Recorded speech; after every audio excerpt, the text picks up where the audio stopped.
Hi guys. Tonight we slip quietly into a world soaked by endless rain, where each step you take through the Stone Age night feels heavy with water and ancient uncertainty. You stand at the edge of a low valley, your hair plastered to your forehead, your breath hanging in the cool, damp air, and the steady beat of rainfall settles into your ears like a slow drum meant to lull or unsettle you depending on your mood.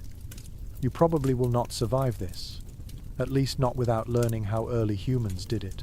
So, before you get comfortable, take a moment to like the video and subscribe, but only if you genuinely enjoy what I do here. And if you feel like it, tell me where you are watching from and what time it is for you right now. Now, dim the lights and let your mind drift as the story flows forward. You trudge across mud that never seems to dry. The storm has lasted so long that it feels like part of the sky itself has fallen.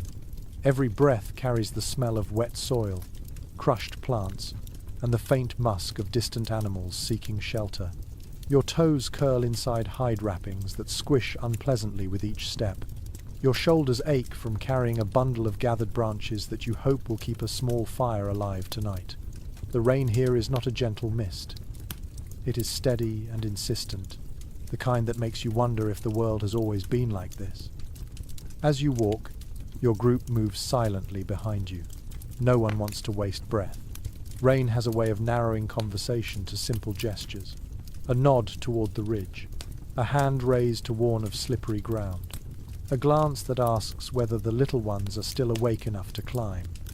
The Stone Age world is not loud with voices. It is loud with water.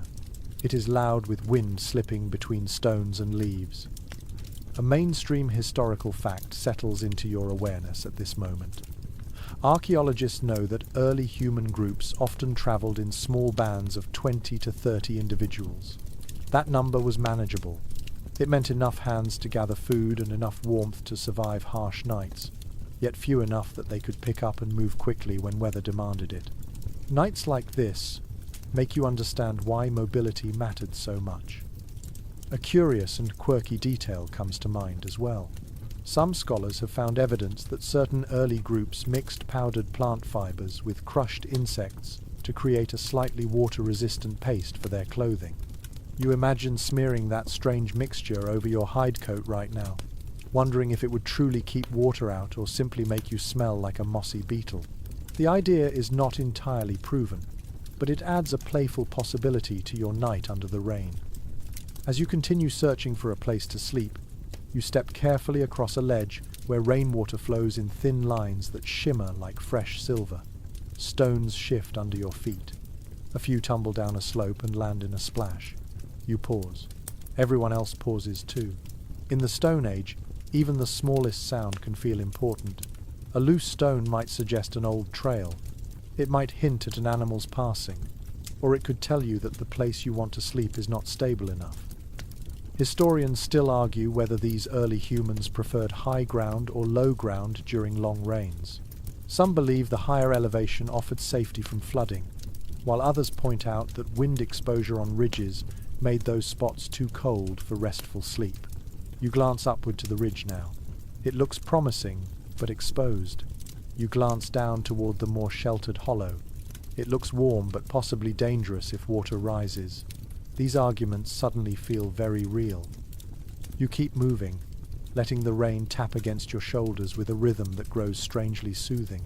You shift your bundle of branches to your other hip, grateful that the group managed to find at least a few pieces of dry wood hidden inside a fallen tree. You can almost hear the crackle of fire that wood will create, even before you reach shelter. Fire is more precious during constant rain than almost anything else. A warm hearth means safety. It means comfort. It means a chance for your body to truly rest. Your hands brush leaves. They feel cool and slick. Water drips from their tips and runs down your wrists. The Stone Age night wraps around you like a wet blanket, but also like an invitation to slow down and breathe deeply. When you inhale, you taste minerals in the air. When you exhale, you see your breath mix with mist. Ahead, the path narrows. The group must move in single file. You guide the way. stepping over a log softened by rot. Raindrops hit the dead wood so steadily that each thump becomes part of a calming drumbeat. You imagine that if someone could record the sound, generations later it might be the perfect track for people who love falling asleep to nature noises. In a strange way, you feel grateful for this wet soundtrack. You lift your face and let rain cool your eyelids. Eyes closed, even for a moment, the world becomes sound and touch instead of shape and fear. You open your eyes again and keep walking. Soon, you reach a place where two large stones form a natural arch. Beneath them lies a dry patch of ground no wider than a few sleeping mats. It is not much, but in this weather, it feels like a palace. You crouch and test the soil with your fingers.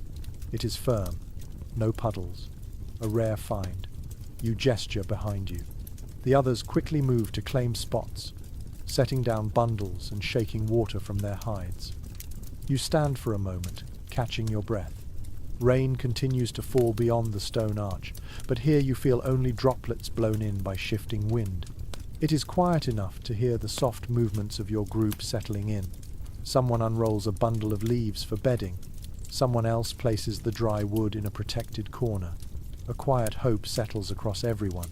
Tonight, you have shelter. Not perfect shelter, but shelter enough. You sit and stretch your legs, letting your muscles ease. You feel the cold slowly retreat from your fingertips. Your stomach growls softly, reminding you that sleep always depends on whether you have eaten enough. But even hunger cannot break the relief you feel now. You close your eyes again and listen to the world.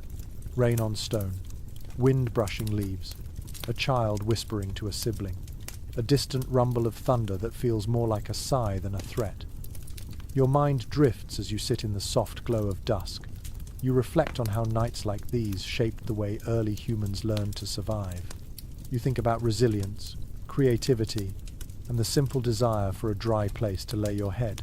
You picture yourself curling up on a leaf bed and letting the storm lull you to sleep. For now, this is enough.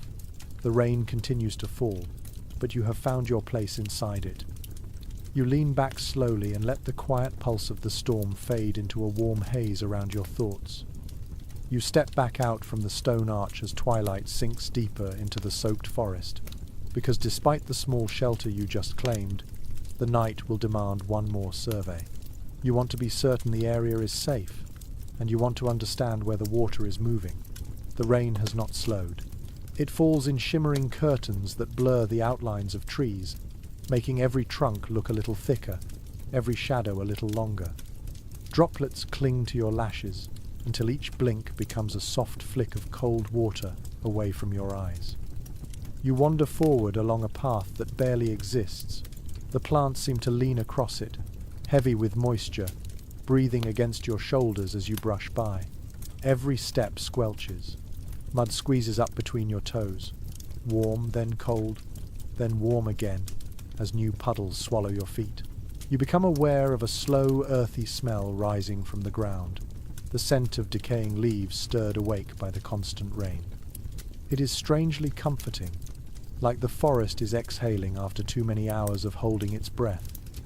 Your ears pick up layers of sound, rain tapping the canopy, rain running in thin rivulets over bark, rain splashing into deeper pools that must lie somewhere up ahead, and beneath it all, the low hum of wind, not fierce wind, just persistent, whispering through branches, brushing them together in a rhythm that feels almost like voices murmuring around a distant fire.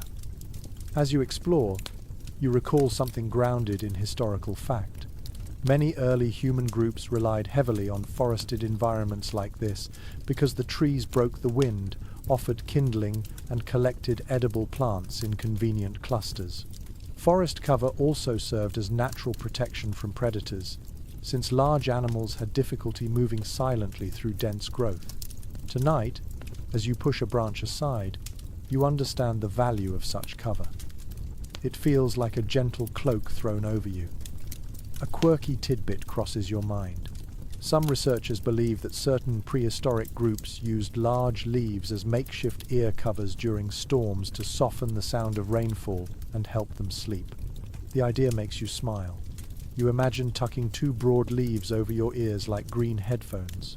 Tonight, with the rain drumming so insistently, it might not be the worst idea. Historians still debate whether early forest dwellers slept scattered individually across the landscape or in tight clusters under a single shelter. You think about this as you move farther along the path. Some claim solitary sleep would have reduced sound and scent that could attract predators. Others argue that close sleeping groups shared warmth and offered protection from nightly dangers. You know how your group moves. You know the comfort of being close enough to hear someone breathing slowly near you. The idea of sleeping alone out here feels deeply wrong. You continue deeper into the dripping woods. The ground slopes gently downward, and each footfall sends tiny waves across shallow puddles. You pause beside a tree that towers above you, its bark dark with water, its roots twisting through the soil like ancient fingers gripping the earth. You place a hand on the trunk. It feels cool, solid, a reminder that even in a storm that seems endless, some things do not yield. Above you, branches form a tangled roof. Water beads on the leaves until the weight becomes too much, then falls in heavy drops that strike your shoulders with surprising force. The sound is different here, louder, closer, as if the forest itself is speaking directly to you.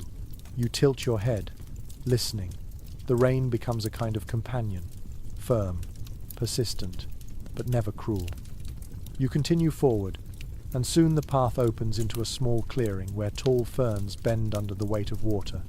Their fronds brush your legs as you walk, leaving cool streaks on your skin. In the center of the clearing lies a broad, flat stone. Water cascades off its edges in tiny waterfalls, giving it a shining outline. You approach it and slide your hand across its surface, smooth, almost polished by centuries of storms. You imagine early humans using a stone like this as a resting platform during quick pauses in their nightly searches. It is too exposed for sleep in weather like this, but it offers a moment of grounding, a place to gather your mind before moving on. You sit briefly, letting rain tap your back in gentle pulses. You picture yourself in a world where there are no tents, no cabins, no warm blankets. All you have is the knowledge passed through generations and the resilience of your own body. You rise again and continue walking. Water streams along the ground like veins, moving in narrow channels that glint whenever the lightning far away brightens the sky for a split second. You crouch beside one of these tiny streams and touch the water. It flows fast, too fast for comfort. If enough of these channels merge, your sleeping spot near the stone arch could flood. You make a mental note to build a small trench later to divert the water if needed. You follow the stream uphill, tracing where it begins. The forest grows thicker. Some branches hang low enough that you duck beneath them, brushing against wet leaves that leave glistening trails across your cheeks. A scent like crushed pine needles rises as you disturb the undergrowth. It mixes with the smell of rain in a way that feels grounding and almost sweet. You pause beside a fallen log. Mushrooms grow along its surface in delicate clusters, their caps glossy with rain. You run your finger along one of them, soft, fragile. Early humans probably avoided eating mushrooms during storms, since moisture can make identification harder and mistakes more dangerous. But their presence reminds you of how much the forest offers even in harsh weather. A flicker of movement catches your eye. You turn slowly. Through the trees, an animal darts away. Maybe a small deer, maybe a boar. You only catch its silhouette before it disappears into the shadows. In the Stone Age, that would be enough to sharpen your awareness. Animals seek shelter too. They often compete for the same dry spaces humans favor. You hope the creature does not decide your stone arch is also appealing. You keep walking until you reach a low ridge where water trickles steadily down both sides. From here, you can see glimpses of moonlight filtering through thinner clouds. It casts a faint glow on the wet leaves, making them look like pieces of silver scattered across the forest. The sight calms you. Even in storms, the sky finds ways to show itself. You take a deep breath and begin the journey back. The path feels familiar now. The waterfalls of leaves, the soft thrum of mud. the tree roots twisting beneath your feet. The forest seems to watch you with gentle patience. When you return to the stone arch, the group is settling in. Some are spreading fresh leaves to keep the ground soft. Others are arranging the wood to start a fire. A child yawns, their eyes heavy with sleep. You stand at the entrance for a moment, letting rain fall freely on your shoulders before you step inside. You feel ready to rest. The forest, for all its wet discomfort, has become part of your rhythm. You lower yourself onto the leaf bed waiting for you, and let your body sink into its soft rustle. Rain continues to fall outside, but here, under the stone arch, it becomes background music, a gentle song, a steady calm. You listen to it as you close your eyes. You wake from a shallow rest with the lingering feeling that the night is still shifting around you. Rain has not stopped. It hisses against the stone arch, a constant whispering presence that never quite lets your mind settle fully. The group stirs in soft motions. Someone coughs quietly. Someone else adjusts a bedding of leaves that has grown damp around the edges. You sit up slowly, stretching your neck, listening for anything unusual in the steady downpour. Tonight requires a decision. The stone arch is safe enough for now, but it cannot be your lasting shelter. Water has begun creeping in along the far corner, forming a small reflective pool that grows wider with every minute. If the storm continues for several more nights, which seems likely, your group will need something more reliable. Your eyes drift toward the dark line of cliffs to the west. You recall passing shallow caves earlier in the season. They might still be dry inside. Or they might be flooded, echoing with dripping water and animals that have claimed the space before you could. Standing, you brush stray leaves from your legs. You grip a long branch for balance and step out into the forest, where twilight is thick and the rain feels surprisingly warm against your skin. The world blurs around you. Trees melt into shadow. Pools ripple with each drop. You pause, steadying your breath. The air tastes metallic, a sign that lightning might return soon. Or perhaps it is simply the minerals washed from the cliffs mixing into the soil. Your steps follow a faint trail, one used often during drier days. The earlier rainfall has transformed it into a ribbon of mud, but your feet know the pattern. You press forward, guided more by memory than sight. As you move deeper into the forest, a grounded historical fact drifts into your thoughts. Archaeological evidence indicates that many early humans relied on caves not as permanent homes, but as temporary refuges during harsh weather. Caves offered protection from rain, wind, and predators, but they were often used sparingly because their darkness could hide dangers. You understand the caution. Even now, you feel a small knot of tension in your chest at the thought of stepping into a cavern soaked in shadow. A curious, fringe-like detail brightens your thoughts as you weave between dripping branches. Some researchers propose that certain prehistoric groups decorated the entrances of their temporary shelters with stacked stones or patterns drawn in mud, believing the shapes would ward off unlucky spirits carried in by storms. It is hard to know if this belief was real or if the evidence is misunderstood. Still, as you glance at the trail ahead, you imagine marking a cave entrance with your own simple symbols, hoping the storm would show mercy. Historians still argue whether early humans preferred shallow caves because they provided just enough protection without trapping smoke from fires inside. Others believe deeper caves were prized for their insulation against temperature changes. You reflect on both possibilities, unsure which you will find tonight, but you know you need to keep moving. The forest shifts around you, slowly thinning as you approach the cliffs. Raindrops fall faster here, slipping from the rock face in steady streams. The ground becomes firmer beneath your feet, packed with crushed stone washed down by many seasons of storms. As you step closer, the cliff towers above you, its surface veined with dark streaks where water flows steadily downward. You spot the first shallow cave not far ahead. It forms a low archway, no higher than your shoulders, a dark pocket carved into the stone by centuries of wind and water. You crouch and peer inside. The interior glistens with moisture. Water drips from the ceiling in slow, rhythmic beats that create tiny concentric circles in the puddles below. The air inside smells earthy, as if every stone has been soaking in rain for months. You step back. This cave will not work tonight. It is too wet, too heavy with cold air that clings to your skin even from the entrance. You continue along the base of the cliff, scanning for something better. The second cave lies slightly higher on the rock wall.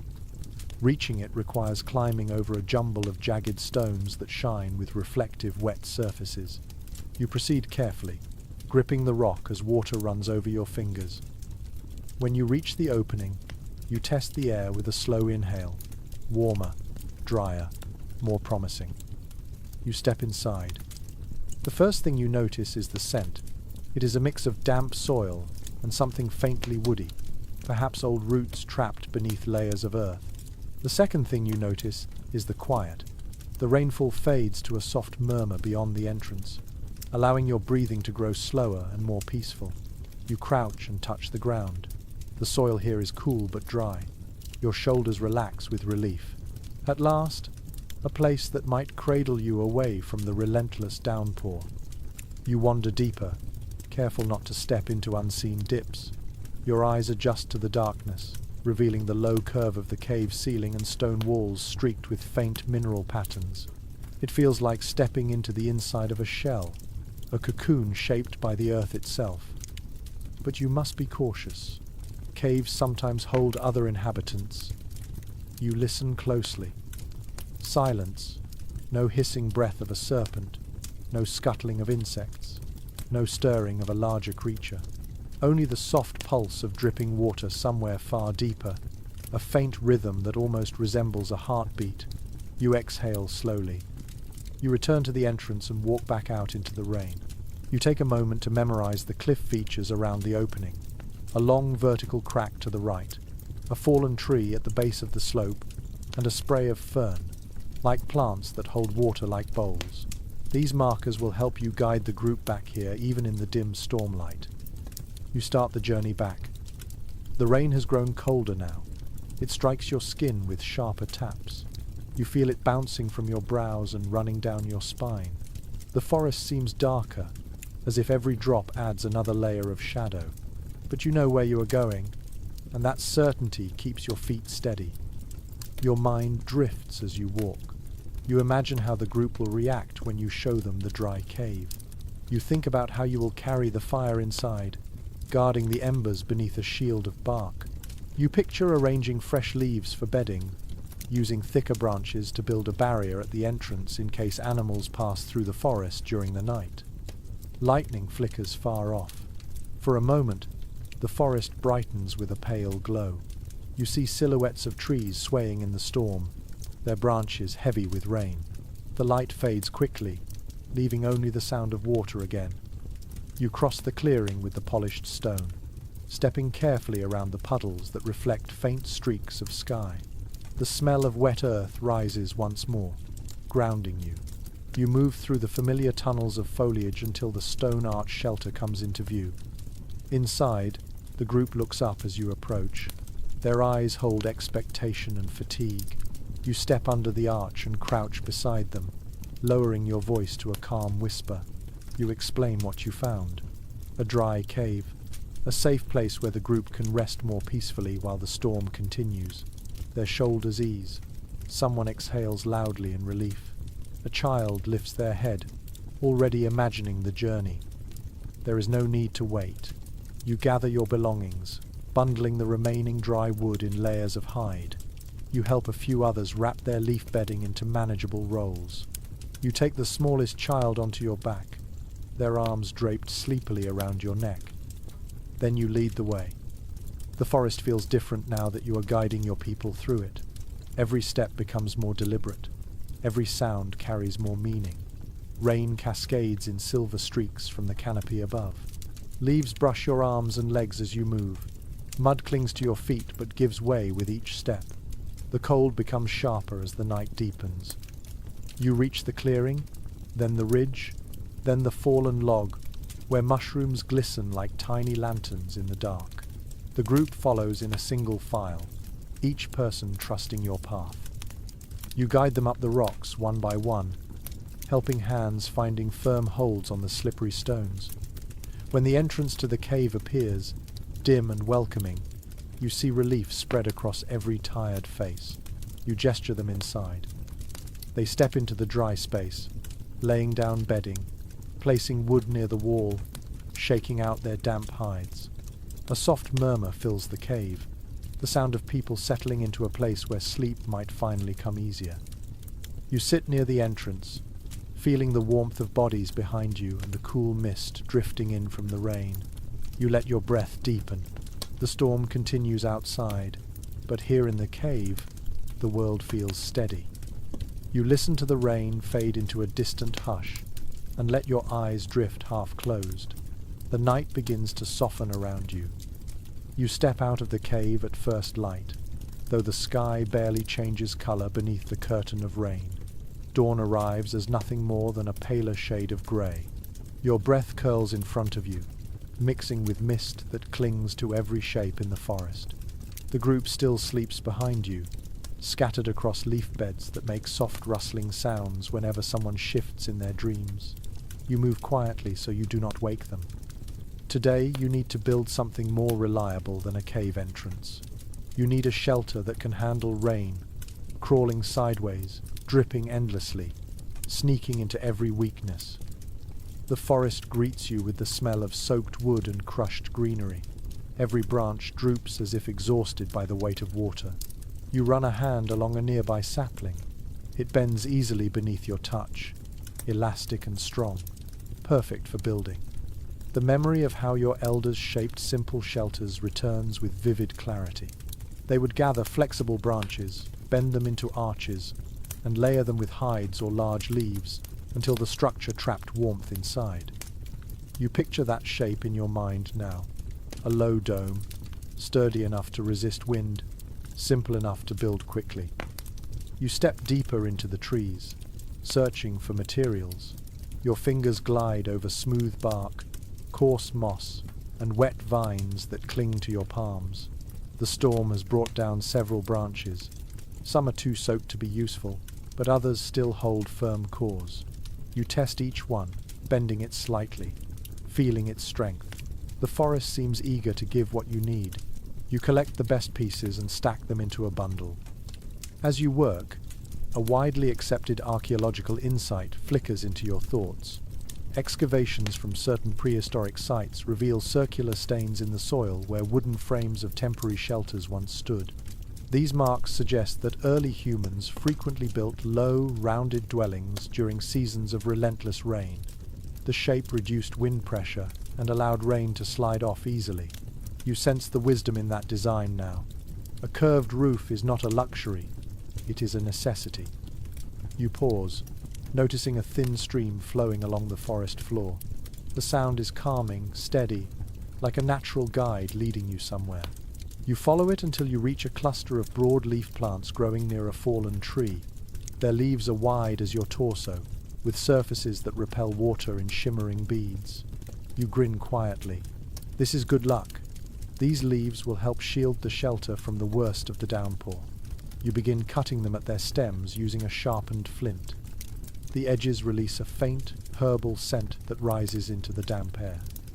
While gathering the leaves, a small but fascinating detail comes to mind, one that rarely appears in common stories of early survival. Some researchers have noted residues of sticky plant resins on ancient tools, suggesting that early humans sometimes glued leaves together to form thicker, waterproof layers. Whether the resin truly worked as well as imagined is uncertain, but the idea feels strangely modern. You wonder if you could try it later, perhaps mixing sap from the nearby pines with crushed fibers to strengthen the shell of your shelter. You gather vines next. They hang from tall branches like living ropes, twisted and strong. You tug gently to test them. They resist. Good. These vines will tie the shelter ribs together. You coil several lengths over your shoulder, the wet fibers brushing your neck and leaving cool traces down your spine. You return to the cave and drop the materials near a dry patch of soil. The group begins to stir. Eyes blink open. Children lift their heads. A few adults push themselves upright with heavy breaths, fatigue still thick in their movements. But when they see the collection of branches, leaves, and vines, they understand what comes next. Together, you choose a spot near the cave entrance where the ground tilts slightly upward, reducing the risk of pooling water. You kneel and press your hand into the soil. Firm enough, stable. You begin by planting 2 long branches into the earth, bending them and tying their tops together to form an arch. Then you repeat the process on the other side, creating a pair of crossed ribs. Soon, a simple frame takes shape. The structure rises like the bones of a great creature curled gently on the forest floor. Rain drips onto your shoulders while you work, but you barely feel it. Your focus narrows entirely on the shelter in front of you. More arches follow. More vines tighten around the joints. You weave smaller branches between the ribs, creating a lattice. Children gather leaves and place them within reach. Their laughter is quiet but warm, mixing with the patter of rainfall in a comforting rhythm. A lingering debate among anthropologists touches your mind as you continue building. Some experts suggest that prehistoric shelters were assembled in mere hours, implying that early humans worked with remarkable speed and coordination. Others argue these structures likely required far more time, especially during storms when materials were heavy and slippery. You feel the truth somewhere in between. Speed is possible, but only with shared purpose, and today your group shares it fully. You begin layering the large leaves across the frame. Their smooth surfaces shed water instantly. Each one creates a small drumbeat when raindrops strike. You fit them tightly, overlapping them in rows, making sure the seams run downslope so water cannot slip inside. The scent of the leaves mixes with the earthy smell of damp soil, forming a fragrance that feels both wild and comforting. Within an hour, the frame disappears beneath the leafy covering. The shelter becomes a soft green mound, almost blending into the surrounding forest. Rain slides over it in thin sheets. You watch carefully to ensure nothing leaks. A few small gaps appear near the base, so you patch them with handfuls of moss, pressing it into place like natural insulation. Inside the shelter, the light becomes dim and gentle. The air warms quickly from the body heat of those already resting within. You crawl into the dome, testing the space. It feels safe, enclosed, almost cozy, despite the storm raging outside. You lie back on the leaf bedding and listen. The sound of rain is muffled now, transformed into a soft, distant hiss that wraps itself around your thoughts. After a moment, you crawl out again. You are not finished.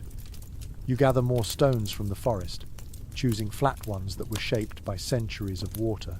You arrange them in a crescent near the shelter entrance, creating an elevated platform for fire. This will keep the flames from drowning in puddles. You stack wood carefully, then strike flint against a shard of pyrite. Sparks leap, dry fibers catch. A flame grows, trembling weakly before strengthening into a steady glow. Warmth spreads across your palms. Smoke rises in a thin coil and escapes through the top of the shelter where you left a deliberate vent. The design works. Relief fills your chest in a slow wave. You gesture the group closer. They gather around the fire, forming a quiet circle. The youngest lean against adults. The oldest breathe deeply, soaking in the warmth that has been missing for so many rainy nights. You sit at the edge of the group, watching how firelight dances across the wet cave walls. The flames paint shifting shapes that look almost like ancient spirits moving in and out of the shadows. A sense of connection rises inside you, as if generations of people before you are whispering guidance through the flickering glow. You close your eyes briefly, letting the warmth settle into your muscles. When you open them again, rain still falls, but the storm feels farther away, less like a threat and more like a constant companion. You lean back, resting your weight on your hands. The shelter you built today stands strong against the weather. It will keep the group dry through the next stretch of endless downpour. You feel pride, yes, but also a quiet peace. You survived another day of rain. Another night waits, but this time you have a refuge crafted by your own hands. The fire crackles. The group settles. The storm hums outside like a lullaby made of water and wind. And you breathe easier. You sit near the new shelter's entrance as afternoon fades into a dim, silvery dusk, and you notice how the light from the fire struggles to push back the steady gloom. The flames flicker, casting ribbons of orange across the dripping leaves outside. The rain has not eased at all. It hammers the forest with relentless patience, like a giant tapping on the world's roof again and again. You hold your hands near the warmth, letting heat soak slowly into your bones. Tonight, you decide to stay outside for a while before joining the others inside the shelter. You want to watch how fire behaves under this kind of rain. In the Stone Age, fire is not simply warmth. Fire is life, and in storms like this, it becomes a fragile creature that must be coaxed and protected. The hearth you built earlier crackles softly, the stones around it warming to a deep, pleasant heat. Sparks leap upward, vanish into the damp air, then reappear in the reflections on nearby puddles. The glow dances across the green dome of your shelter, giving it the appearance of a sleeping creature with a heartbeat glowing inside its chest. You feed a small branch into the flames. The fire hesitates, then accepts it with a soft sigh. As you observe the flicker, a well-known archaeological insight crosses your mind. Charred deposits in ancient hearth sites show that early humans often kept fire alive through many consecutive nights, even during long periods of wet weather. They did this by tending coals carefully, banking them under ashes and hiding them from wind and rain. You picture your ancestors crouched over embers, faces glowing faintly in the dark, shielding the heat with cupped hands. You feel a strange kinship with them, as if the fire itself is a thread connecting distant eras. Nearby, an older woman from your group kneels beside the flames. She places a handful of pine needles into the fire. They flare brightly, filling the air with a sharp, resinous scent that mixes with the earthy aroma of wet soil. It reminds you of forest stories told during childhood, tales whispered in the firelight about spirits hidden in trees. You inhale deeply, letting the scent settle inside your memories. A curious but rarely mentioned observation returns to you. Some researchers propose that certain prehistoric families used aromatic plants to influence mood during difficult nights, not for ritual alone, but to help calm restless minds during storms. You notice how the pine smoke seems to soften the group's breathing, giving them a calmer rhythm. Maybe that old idea has some truth. You lean closer to the fire and poke gently at the coals. Their glow deepens, brightens, then evens out into a slow, comforting pulse. Watching them becomes strangely hypnotic. Firelight has a way of holding your attention, easing your pulse, and blurring the edges of time. People thousands of years ago must have felt the same quiet pull when they stared at flames dancing in the night. As your thoughts drift, another unresolved academic discussion rises in your mind. Some scholars debate whether early humans positioned their hearths at the center of camp or kept them near shelter entrances to guard against predators. You consider the cave behind you and the green dome at your side. Placing the fire outside makes sense tonight. Heat can drift inward, while smoke escapes easily into the open air. But you also know that a fire placed at the edge of camp can act like a beacon for hungry creatures seeking warmth. You glance into the forest. Trees sway gently under the weight of water. Their silhouettes blend with drifting mist, forming shapes that shift and stretch in the dim light. You listen carefully for the sound of heavy paws or snapping twigs, but all you hear is the persistent whisper of rain dripping from the canopy above. You relax again, though you keep one hand resting on a sturdy branch beside you.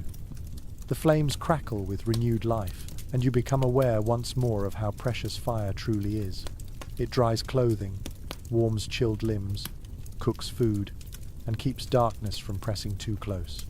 You imagine how different this storm would feel without this bright, breathing companion. The idea sends a shiver down your back. Behind you, inside the shelter, several group members are already drifting towards sleep. You hear the soft rustle of leaves as they settle into their bedding. Their voices fade into low murmurs, Occasionally, someone laughs quietly, their fatigue lifting briefly. The shelter muffles the sound of rain, turning it into a background hum. You feel grateful for what you built today. It is not a palace, but it is a soft shield against a difficult world. You stand and step a little farther from the fire to gather more branches. The forest around you feels heavy yet alive. The smell of wet wood fills your lungs. When you bend to pick up a fallen limb, droplets slide from your hair and trace cool lines along your cheeks. You wipe them away with the back of your hand, then return to the flames with your bundle of wood. The fire accepts the new fuel with a low crackle. You sit again, folding your legs beneath you. You take a moment to breathe deeply and look out into the dim forest.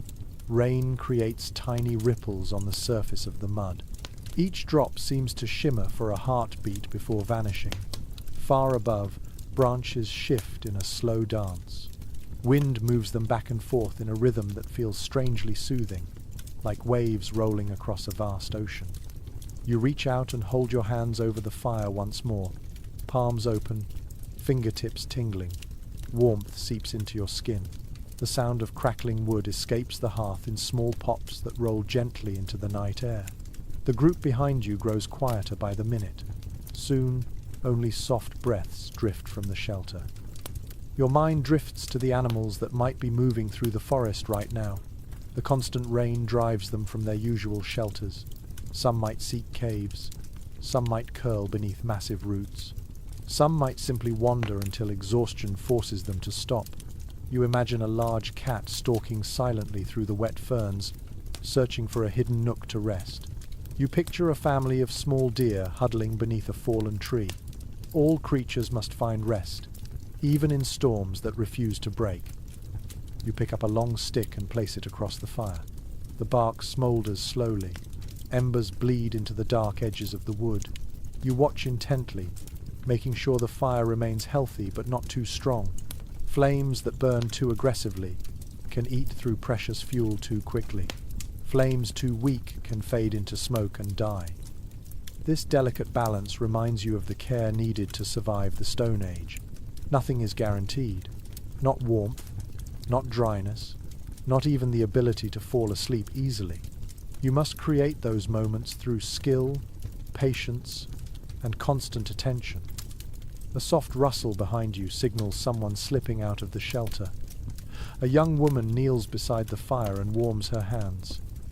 Her eyes are heavy with sleep, but she smiles faintly at the comfort of the glow.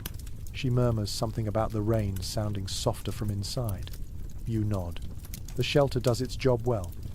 After a few minutes she returns inside, leaving you with the fire once more. The night deepens. Rain becomes heavier again for a moment, then softens. The sky flashes faintly with sheet lightning, far away, without thunder. The brightness slides across the clouds like a whisper of light.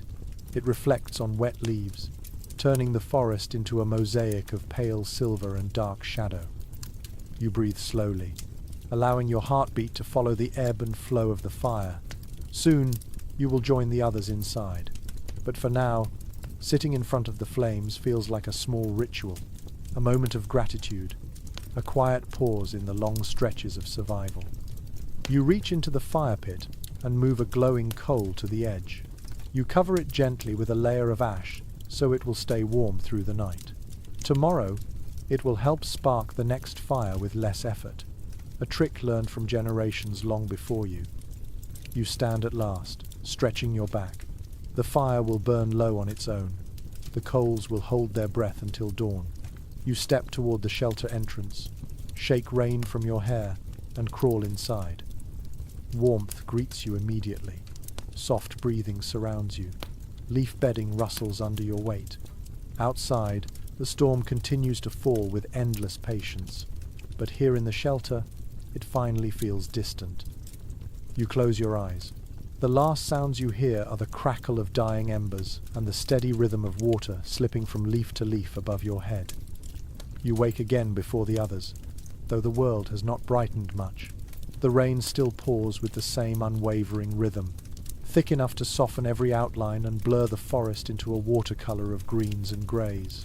You stretch your limbs quietly inside the shelter and feel the slight dampness that has crept into the leaf bedding during the night. It is not soaked, only cool and softened by moisture. That is normal in weather like this. Nothing stays completely dry for long. You crawl outside, careful not to disturb the sleepers. The air greets you with a wave of cold mist that brushes along your cheeks. You inhale slowly. The scent of wet leaves is rich and heavy, like crushed herbs and fresh soil.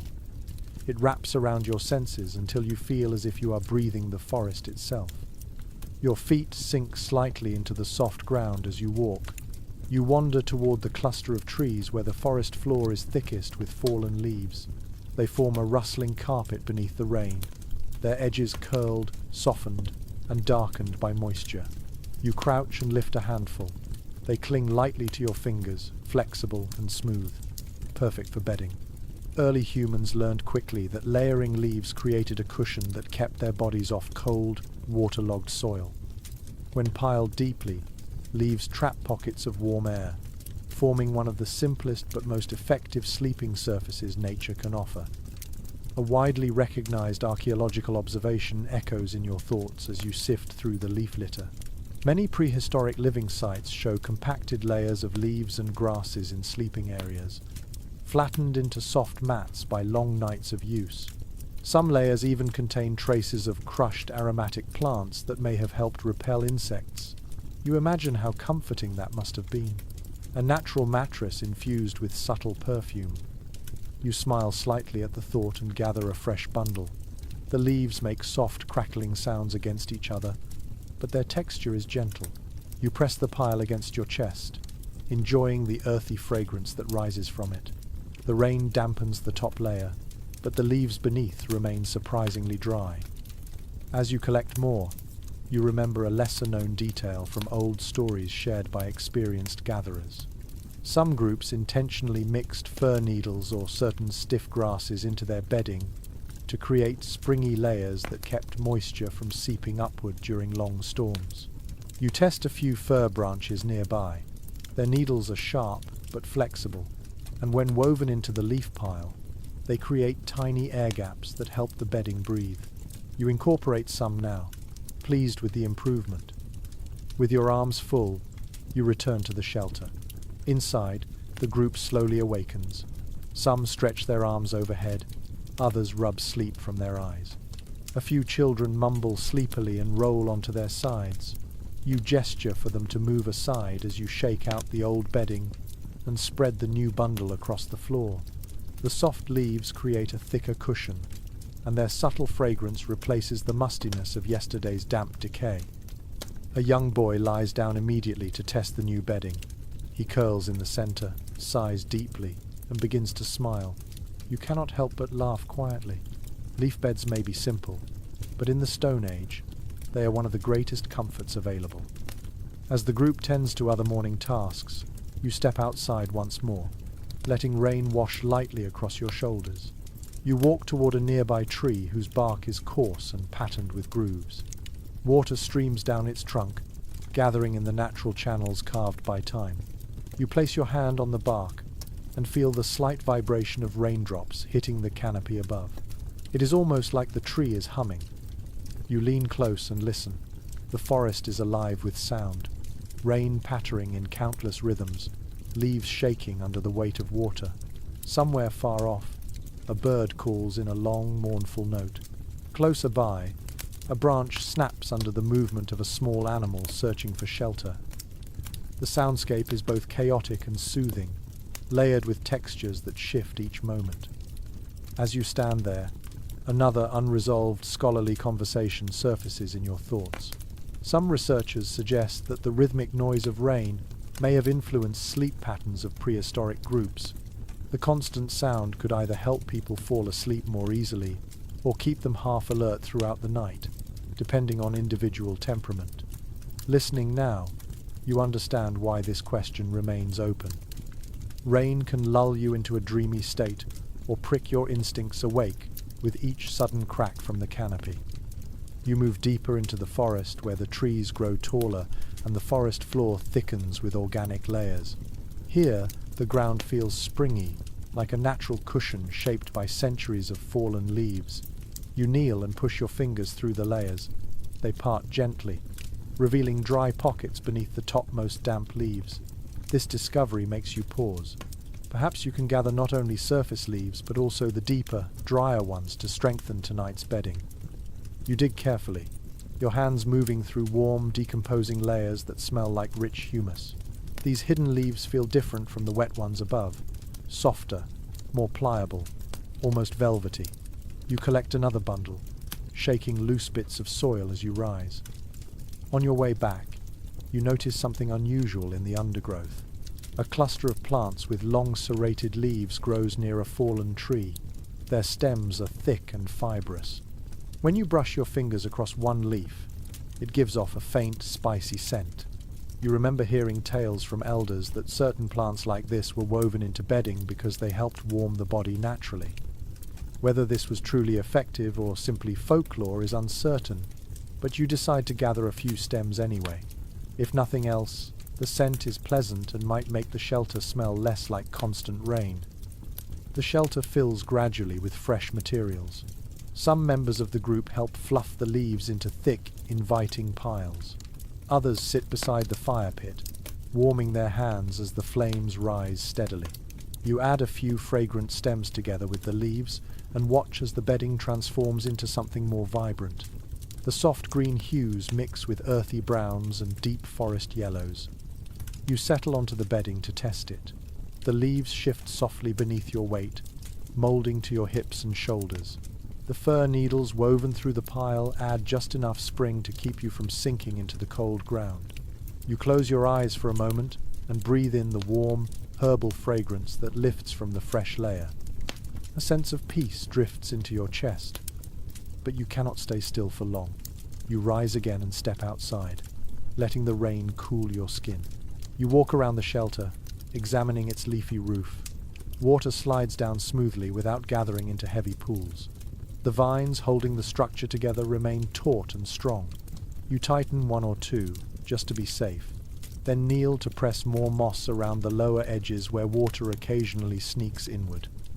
The group gathers around the fire to eat what little dried food remains from the previous day. A few share roasted roots wrapped in leaves. Others chew berries softened by rain. The meal is simple, but it warms stomachs and restores energy. After eating, several people slip back inside the shelter to test the new bedding. Their soft murmurs of approval reach you from within the green dome. You wander to the tree line again, letting your thoughts drift. You imagine how early humanity must have faced similar storms, building similar bedding, shaping similar shelters. You feel the weight of countless generations pressing against your shoulders, not as a burden but as encouragement. Every leaf you gather, every piece of bark you repurpose, echoes practices that shape the survival of your species.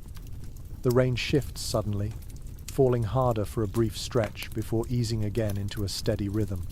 You raise your face to the sky, eyes half closed, letting droplets cool your eyelids.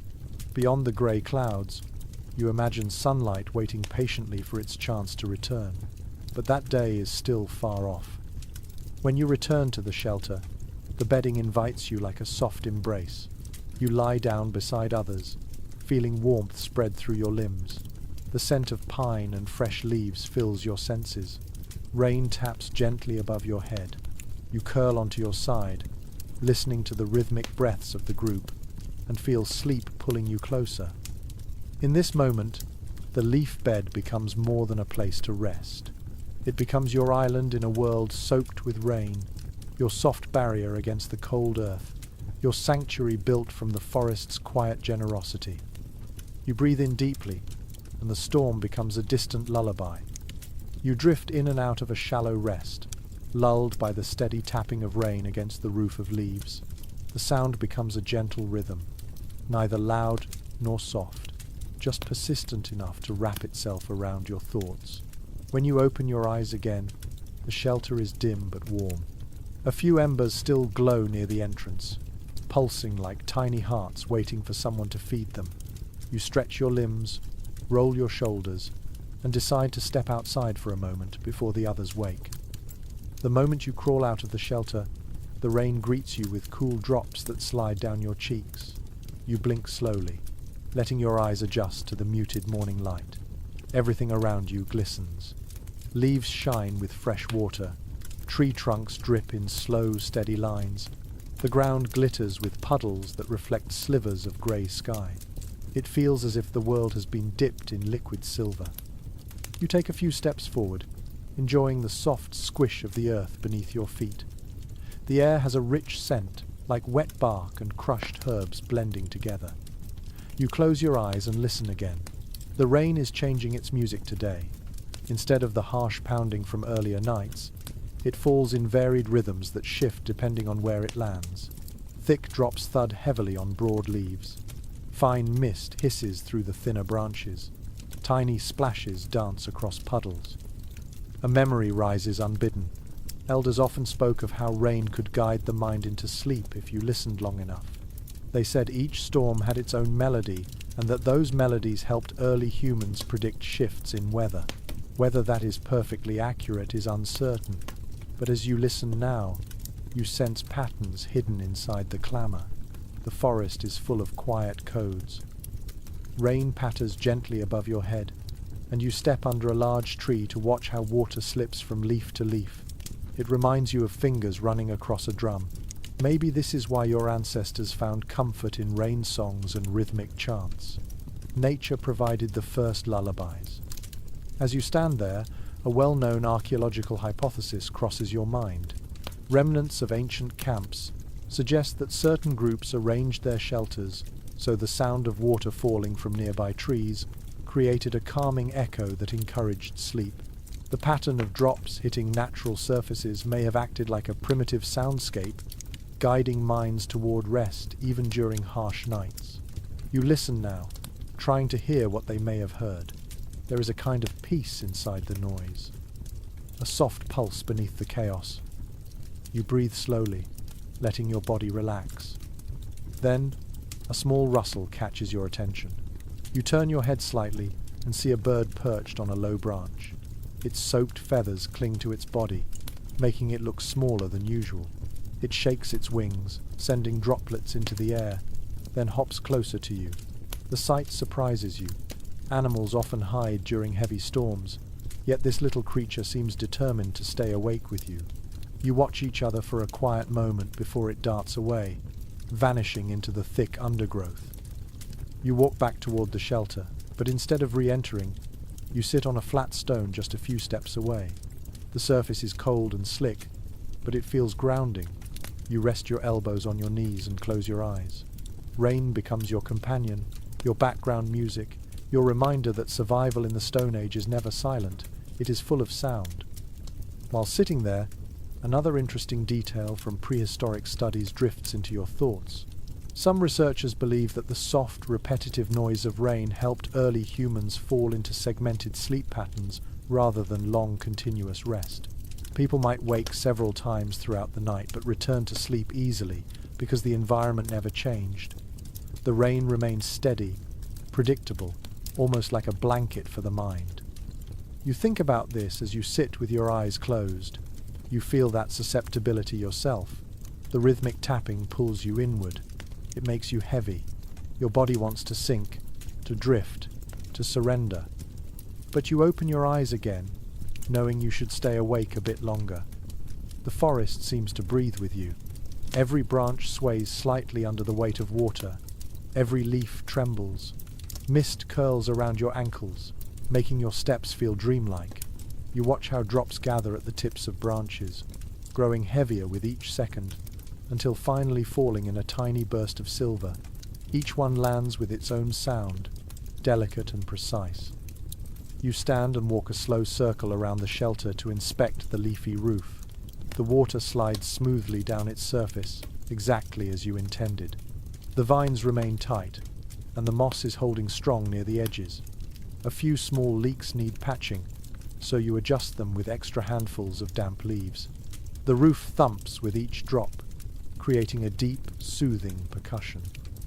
When others sleep inside, this sound must settle into their dreams, guiding them into deeper rest. You crawl back into the shelter to check on the group. Several people remain asleep, curled on the leaf bedding.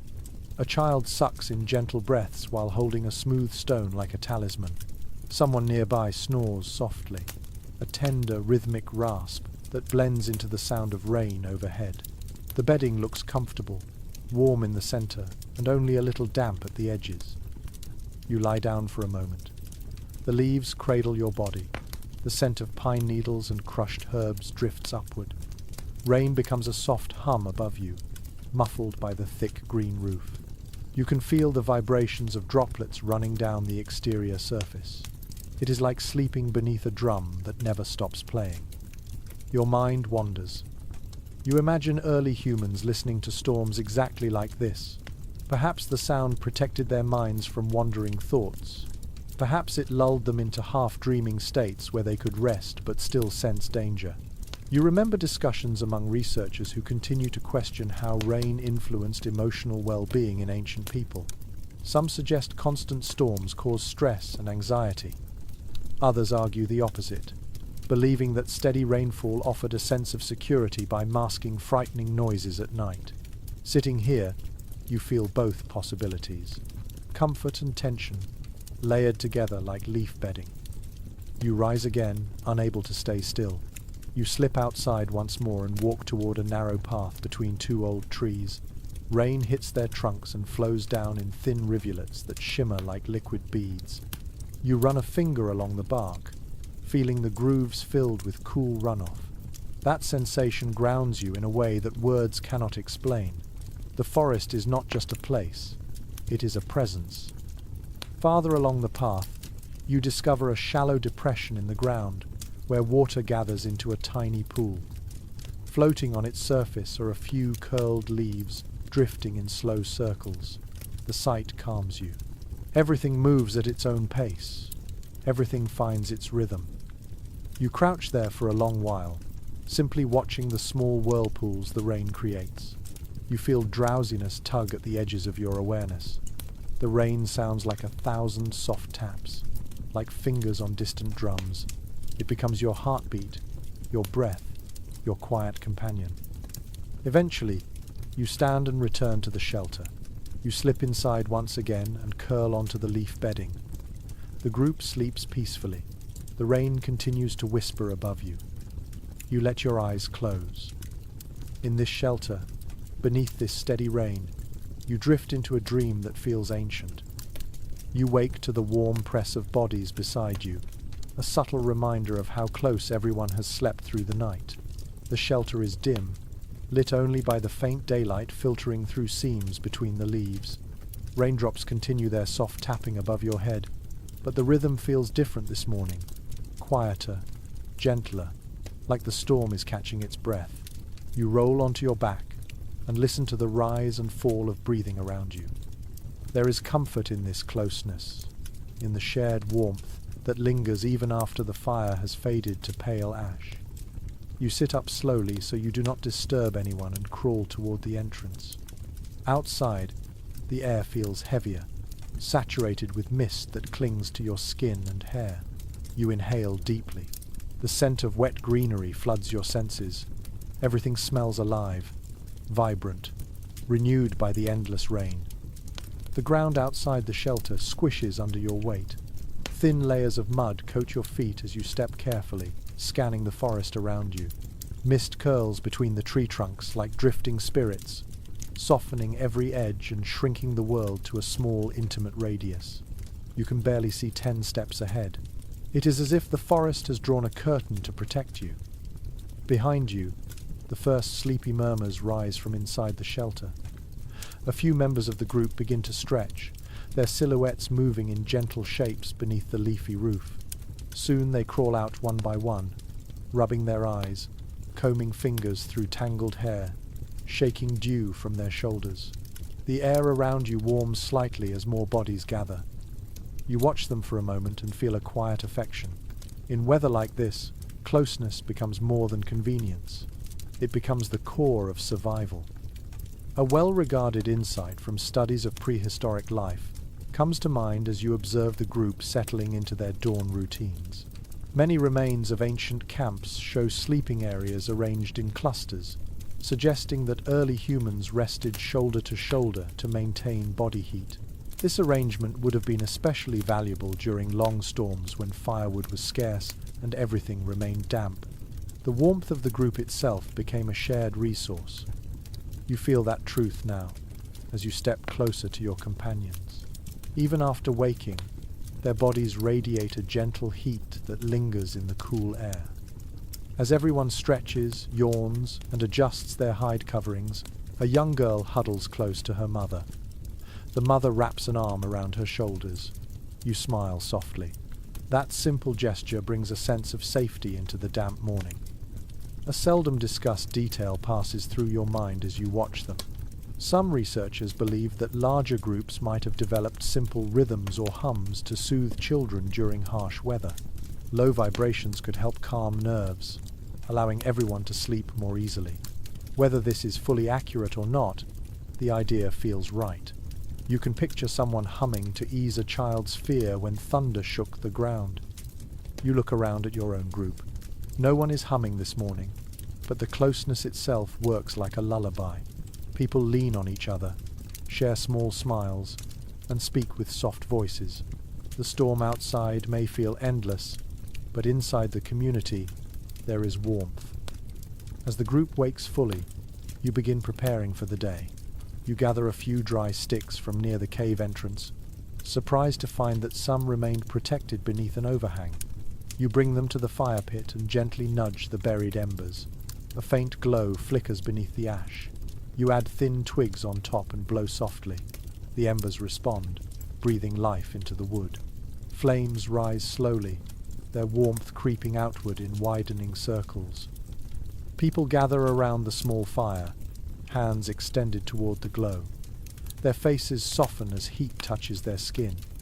You sit with them, your shoulders brushing against the people next to you. No one speaks loudly.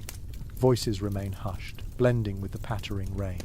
The shared warmth and the murmuring of rain create a cocoon of stillness.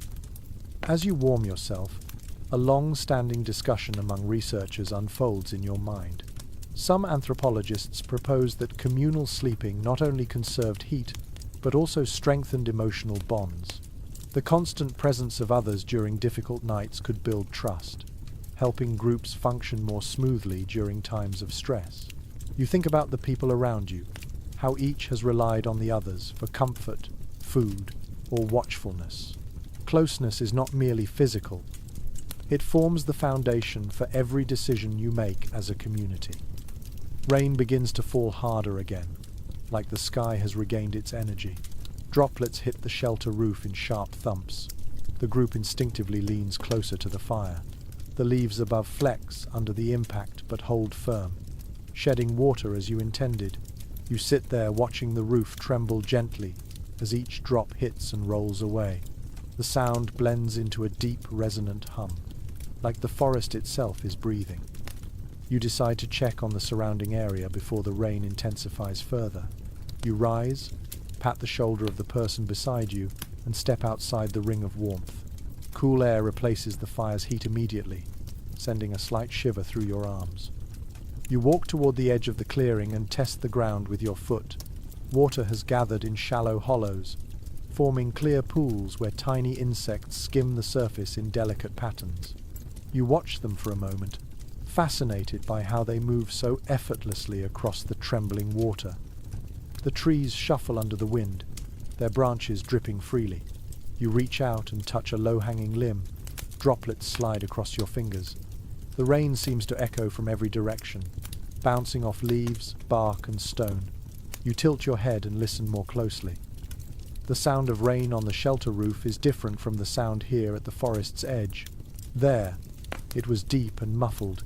Here, it dances with sharper tones as drops strike exposed branches. You step farther into the open and find that the sound changes again when falling onto thick ferns, softer, more delicate, like whispering fingertips. The forest has countless voices today, each shaped by the surface it touches. You wander back toward the group, feeling calmer after your small exploration. When you return, the fire burns stronger, its warmth pushing back the morning chill. People sit in a tight half circle, shoulders touching lightly. The closeness seems almost instinctive now. No one wants to stray too far from the warmth, from the steady presence of others. You sit among them, allowing your body to relax into the rhythm of shared breathing. You notice how the group subtly adjusts itself. Children lean against adults. Elders sit near the warmest spot. Hunters sit in positions where they can see the forest clearly. Without discussing it, everyone takes the place that suits them best. It feels natural, as if the group is a single living organism that arranges itself instinctively. Someone passes you a piece of dried root, softened by the steam from the fire. You chew slowly, savouring the earthy flavour. It is not a feast, but it is enough. The warmth of the food joins the warmth of the fire, spreading through your chest, easing the tightness in your muscles. You glance around and notice people leaning their heads on each other's shoulders. A few eyes already drift closed again. Rain often keeps people half awake during the day, inviting them into small naps whenever they can find comfort. You feel that drowsiness pulling at you too. The sound of rain, the warmth of the fire, the closeness of the group, all work together like invisible hands guiding you towards sleep. You lie back slightly, resting against a rolled hide. The shelter hums with rain. The fire crackles softly. Someone beside you shifts closer, sharing warmth without a word. You let your eyes close. In this moment, surrounded by steady rain and steady companionship, you understand why early humans chose to sleep together on stormy nights. Safety, warmth, trust. These things pulse through the group like a shared heartbeat. The world may be wet and restless, but here in the circle of bodies and firelight, your mind softens into peaceful calm. You wake again to a subtle shift in the forest's voice. The rain continues, as constant as breathing, but something in the rhythm feels different. You listen closely, letting the sound settle into your awareness. Between the steady drizzle and the soft patter on leaves, you hear faint rustles that do not belong to water alone. You sit upright inside the shelter, careful not to disturb the sleeping bodies around you. A cool draft seeps through the entrance as you crawl outside. The air is thick with mist and carries the smell of damp bark mixed with the faint musk of distant animals. You stand still for a moment, your senses alert. The forest holds its breath in a way that makes your heart beat more slowly, more deliberately. Something is moving out there. The trees appear as tall shadows, their branches heavy with dripping water. Every shape seems to shift behind the fog. You close your eyes briefly, relying on sound instead of sight. Leaves rustle. Underbrush trembles. A branch snaps somewhere far enough not to alarm you fully, but close enough that it draws your attention. You know that predators roam more freely during storms. Rain masks their scent and muffles the noise of their movements. It also makes sleeping humans more vulnerable. You grip a sturdy branch for reassurance, feeling its rough surface steady your nerves. A respected archaeological interpretation rises in your mind as you stand in the dimness. Many early human sites indicate that nighttime guardianship was a shared responsibility. People took turns resting lightly near shelter entrances or staying awake entirely during difficult nights. Not out of heroism, but out of necessity. One pair of ears could save everyone from an approaching threat. You exhale slowly, understanding your role tonight.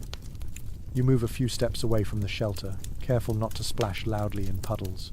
The earth is uneven beneath your feet. Water runs across the ground in twisting streams that slither silently through fallen leaves. You crouch beside a large tree, resting your back against its trunk, and let your eyes adjust to the faint movements ahead.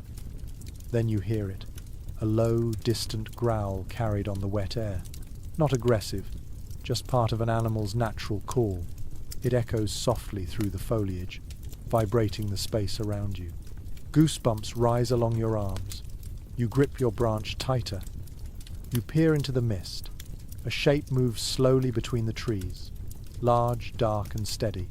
Maybe a boar. Maybe something larger.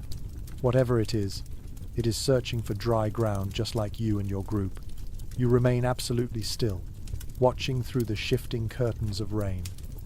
A lesser-known observation from prehistoric studies drifts through your thoughts. Some researchers suggest that early humans noticed patterns in how animals behaved during long storms. Predators often roamed closer to human shelters not to hunt, but to share the same dry spaces. Whether this is fully accurate or a romantic idea, you cannot help thinking of it now. The creature out there may be seeking comfort, not conflict. But you remain cautious. The shape moves quietly, its weight disturbing small puddles. It sniffs the air, then turns away, fading into the fog like a ghost. You release a breath you did not realize you were holding, and feel your shoulders relax. The forest seems to relax with you, the tension lifting just slightly. You return to the shelter entrance and sit on a low stone, keeping watch. The fire from earlier has died down, but the residual warmth remains trapped inside the leafy dome. You glance in and see the group sleeping peacefully, their bodies curled close together. The rhythm of their breathing creates a quiet harmony with the rain. As you sit there, another debated question from scholars surfaces in your thoughts. Some experts believe prehistoric people deliberately slept in shorter cycles during dangerous weather, waking periodically to check their surroundings. Others argue that the depth of exhaustion forced people into long, heavy sleep regardless of external threats. Watching the group now, you see a bit of both. Some remain motionless, consumed by deep rest. Others shift slightly, whispering half-formed dreams before settling again. You stay alert, but your mind begins to drift. You listen to the rain as if it is telling a story. The drops fall faster on the leaves above the shelter, creating a steady drumbeat that fills the entire clearing. Farther away, the rain sounds softer, almost fragile, as it lands on moss. The forest sends layered waves of sound toward you. Each one blends into the next until you cannot tell where one rhythm ends and another begins. In the middle of this natural symphony, you hear another faint rustle from the undergrowth. You turn your head quickly, but the sound fades. Probably a small creature, maybe a hare taking advantage of the soft ground to dig for hidden roots. You do not rise. Instead, you remain present, listening closely. A child inside whimpers in their sleep. You glance back. Their mother shifts, placing a gentle hand on their shoulder. The child quiets instantly. The tenderness of the gesture softens your chest. You think again about the role of guardians during wet nights. Protecting the group is not only about physical threats, it is also about maintaining calm. Fear spreads easily in close quarters, especially when the outside world feels unpredictable. Your presence here at the entrance is a quiet reassurance, a silent promise that the storm has not taken control. You rise slowly and walk a short loop around the shelter. You touch the vines that hold the leafy roof in place, checking their strength. They remain taut. The moss barriers still block most of the creeping water. The walls glisten with fresh droplets but hold firm against the storm. You pause near a cluster of ferns not far from the shelter. Their fronds tremble under the weight of rain, but their roots cling stubbornly to the earth. You brush your fingertips along the leaves, feeling the cold moisture gather at the tips. A faint, unusual scent drifts through the air. You inhale deeply, rotting wood mixed with wet fur. You turn slowly toward its source. The scent is not close, but it signals that another animal has passed recently. You kneel and examine the ground. Fresh tracks press into the damp soil. Paw prints, not large, but wide enough to belong to a medium-sized predator passing through in search of drier ground. You stand and return quietly to the shelter. The forest holds many stories tonight, and you have listened to enough of them. You resume your seat at the entrance and keep watch. Rain continues to fall, creating a soft curtain that separates you from the deeper forest. Slowly, the night begins to fade into a faint grey dawn. The forest brightens enough for you to see clearer shapes in the distance. The tension in your shoulders eases. You let yourself stretch a little, rolling your neck until it loosens. Inside the shelter, people begin to stir. Someone yawns softly. Another shifts, brushing leaves away from their arm. A few eyes open, still heavy with dreams. They look toward you, and in their expressions you see quiet gratitude. They know you kept watch, even if no one speaks it aloud. You crawl inside at last, letting yourself rest on the warm leaf bedding. The group gathers slowly around the faint morning fire. You join them, feeling the warmth soak into your skin. Outside, the rain continues its steady song. Inside, you exhale, knowing you made it through another night. You sit with the group as the grey morning slowly strengthens outside the shelter. Rain still falls in tireless sheets, but the sound has softened into a low, steady hiss, almost like someone whispering across a stone floor. The fire near the entrance is little more than glowing embers now, but its faint warmth spreads gently through the shelter. People breathe slowly, stretching stiff limbs, rubbing sleep from their faces. You feel the heaviness of the night still clinging to your shoulders, but you also feel something steadier rising inside you. The knowledge that you kept your community safe settles like a warm stone in your chest. Someone adds a few twigs to the embers, and thin smoke rises, twisting upward before slipping through the vent in the leafy roof. You watch the smoke for a long, quiet moment. It reminds you that today you must begin another task, one as old as human survival itself. If this rain is to continue, the fire cannot be allowed to die entirely. Without warmth during storms, nights would become far more frightening. You step outside into the cool drizzle. The forest greets you with the earthy smell of soaked bark and the faint metallic hint of wet stone. Mist curls around your ankles as you walk. You crouch near a patch of moss where you placed a small stack of dry materials yesterday. Grass tufts, tiny branches, and bark shavings. Thanks to the overhang above, they remain mostly dry. You gather them in your arms and return to the shelter. Caring for the fire is a ritual practiced since long before memory. A familiar interpretation from archaeological studies comes to mind as you kneel beside the embers. At many prehistoric sites, layers of charcoal and burned bone indicate that early humans fed hearths continuously across seasons. Fires were rarely allowed to go cold. Instead, communities preserved living coals through every night and often carried them during migrations, protecting them like infants wrapped in layers of fiber and hide. Your hands move now as if remembering something ancient. You gently brush the ash aside to expose the glowing heart beneath. Others gather around you as you begin to feed the fire. You place thin branches along the edges of the ember bed, then add shredded bark. Heat rises slowly, warming your cheeks. With a careful breath, you blow air into the small hollow beneath the fuel. The ember brightens, then glows, then breathes out a thin flame. A faint murmur of relief ripples through the group. Fire is comforting not only for the warmth it brings, but for the sense of continuity. It signals that the world still holds stability even in a storm without end. As the flame strengthens, a detail less commonly mentioned in modern accounts drifts through your thoughts. Some researchers believe that certain communities used designated firekeepers. These individuals tended to the flames with consistent dedication, ensuring that embers never faded and that smoke rose each morning and evening as a steady reassurance.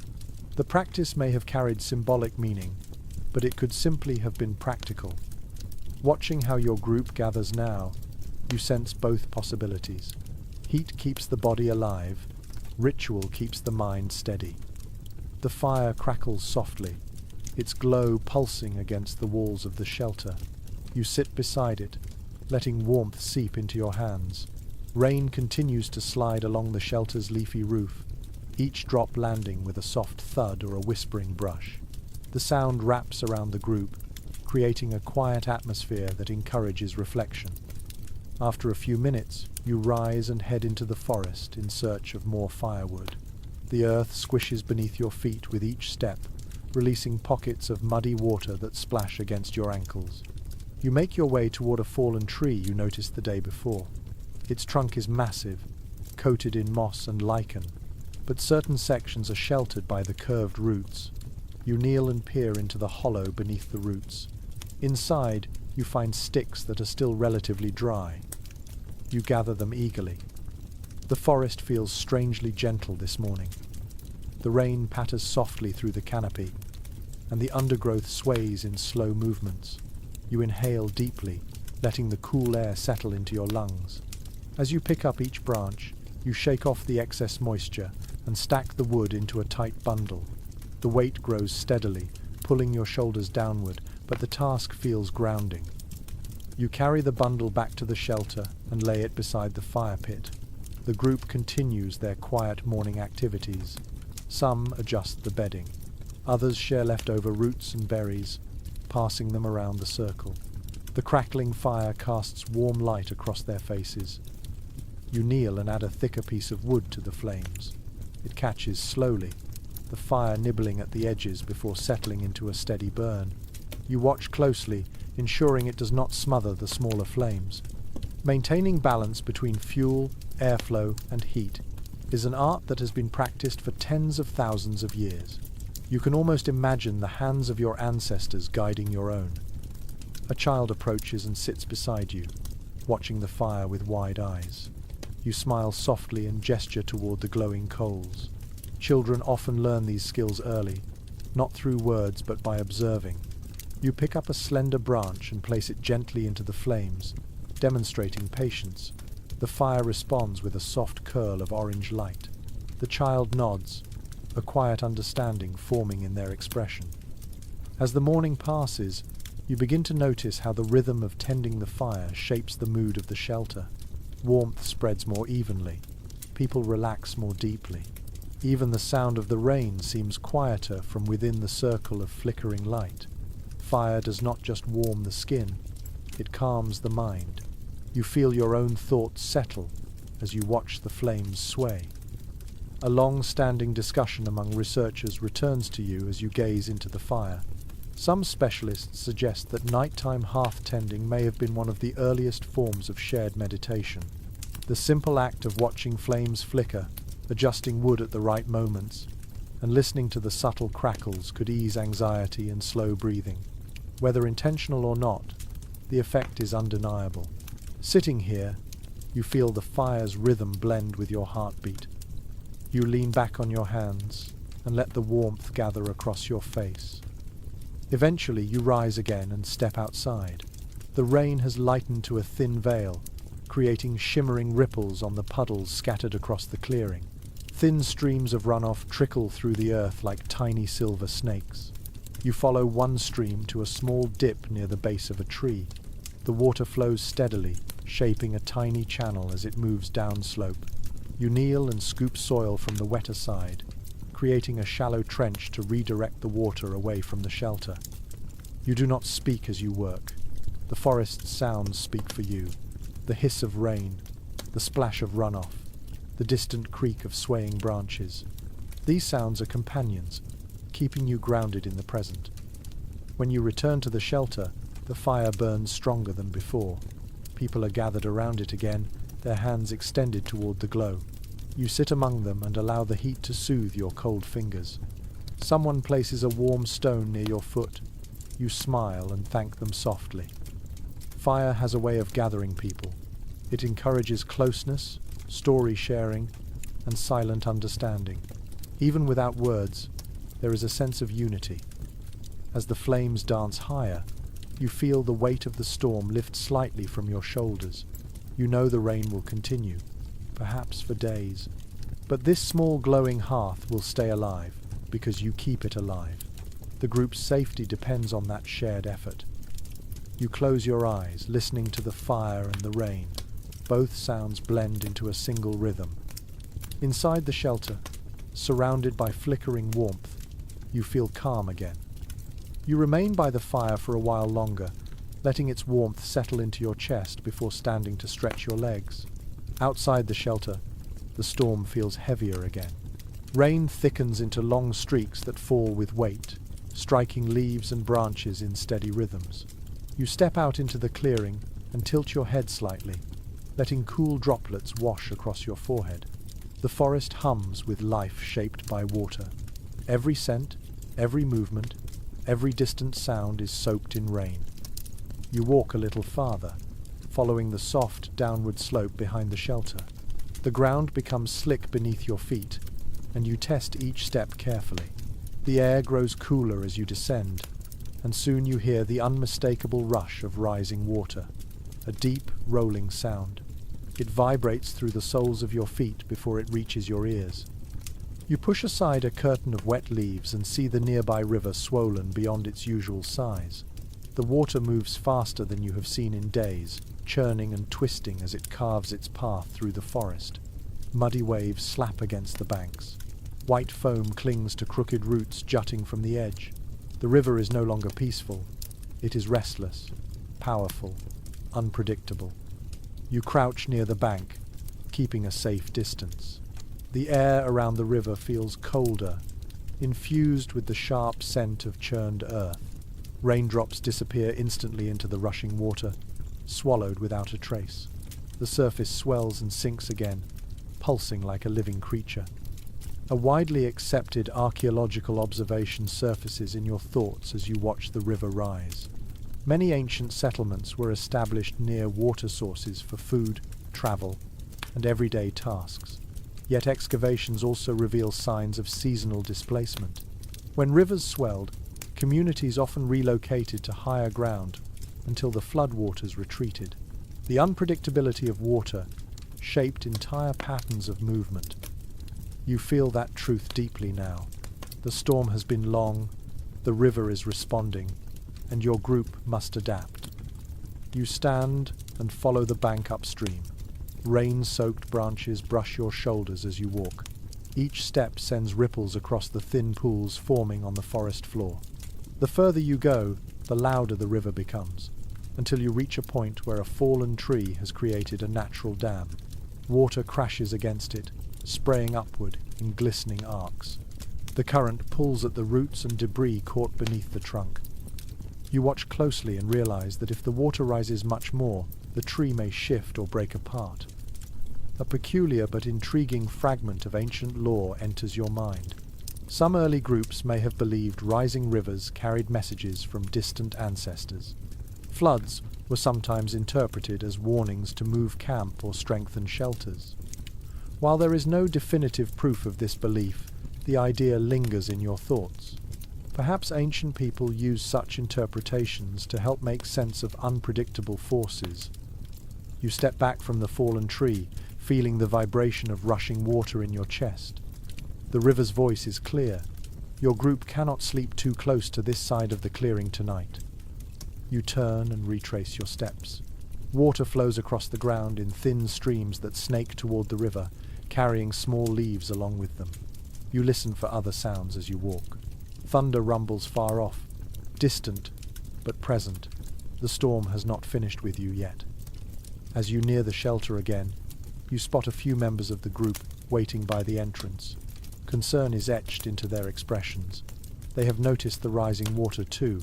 You gesture for them to follow and lead them toward the vantage point where the swollen river can be seen clearly. When they witness the state of the water, worry spreads through the group. A few exchange quiet comments. Others point toward the higher ground beyond the clearing. Instinct moves quickly among people who have weathered many storms. They know danger when they see it. A long-standing discussion among researchers enters your mind as you listen to your companions. There is debate about whether early humans preferred higher sleeping ground or sheltered lowland areas during prolonged storms. Some argue that height reduced flood risk. Others believe lowland vegetation offered more cover and warmth. Watching the river now, you understand why opinions diverge. Terrain changes, weather shifts. What is safe one night may not be safe the next. You lead the group back to the shelter, and together you begin clearing a new area on slightly higher ground. The incline is modest, but enough to reduce the risk of water pooling during the night. Several members gather fallen branches to reinforce the shelter walls. Others tighten the vines supporting the leafy roof. You check the bedding inside and notice that water has begun creeping along the edges. You gather more moss from the forest floor and pack it against the base of the structure, creating a thicker barrier. Your fingers become cold from handling wet soil, but the work grounds you. Each motion is a promise of safety for the night ahead. The fire still burns steadily, and the warm light fills the shelter. You add a few thicker logs to strengthen it against the incoming storm. Sparks rise briefly, then fade into the air. The flames grow taller, casting bright reflections on the damp leaves overhead. The group sits close around the fire again, their bodies forming a protective circle. You speak softly, explaining what you saw at the river. Faces grow thoughtful, a few nod with resolve. Others glance toward the sound of rising water. Together, you prepare for the night. Once everything is secured, you step outside again to check the river. Rain continues to fall heavily, and the water climbs higher along the banks. You hear the crack of shifting wood, where the fallen tree struggles against the current. It is not far from failing. You step back, reassured that moving the sleeping area was the right choice.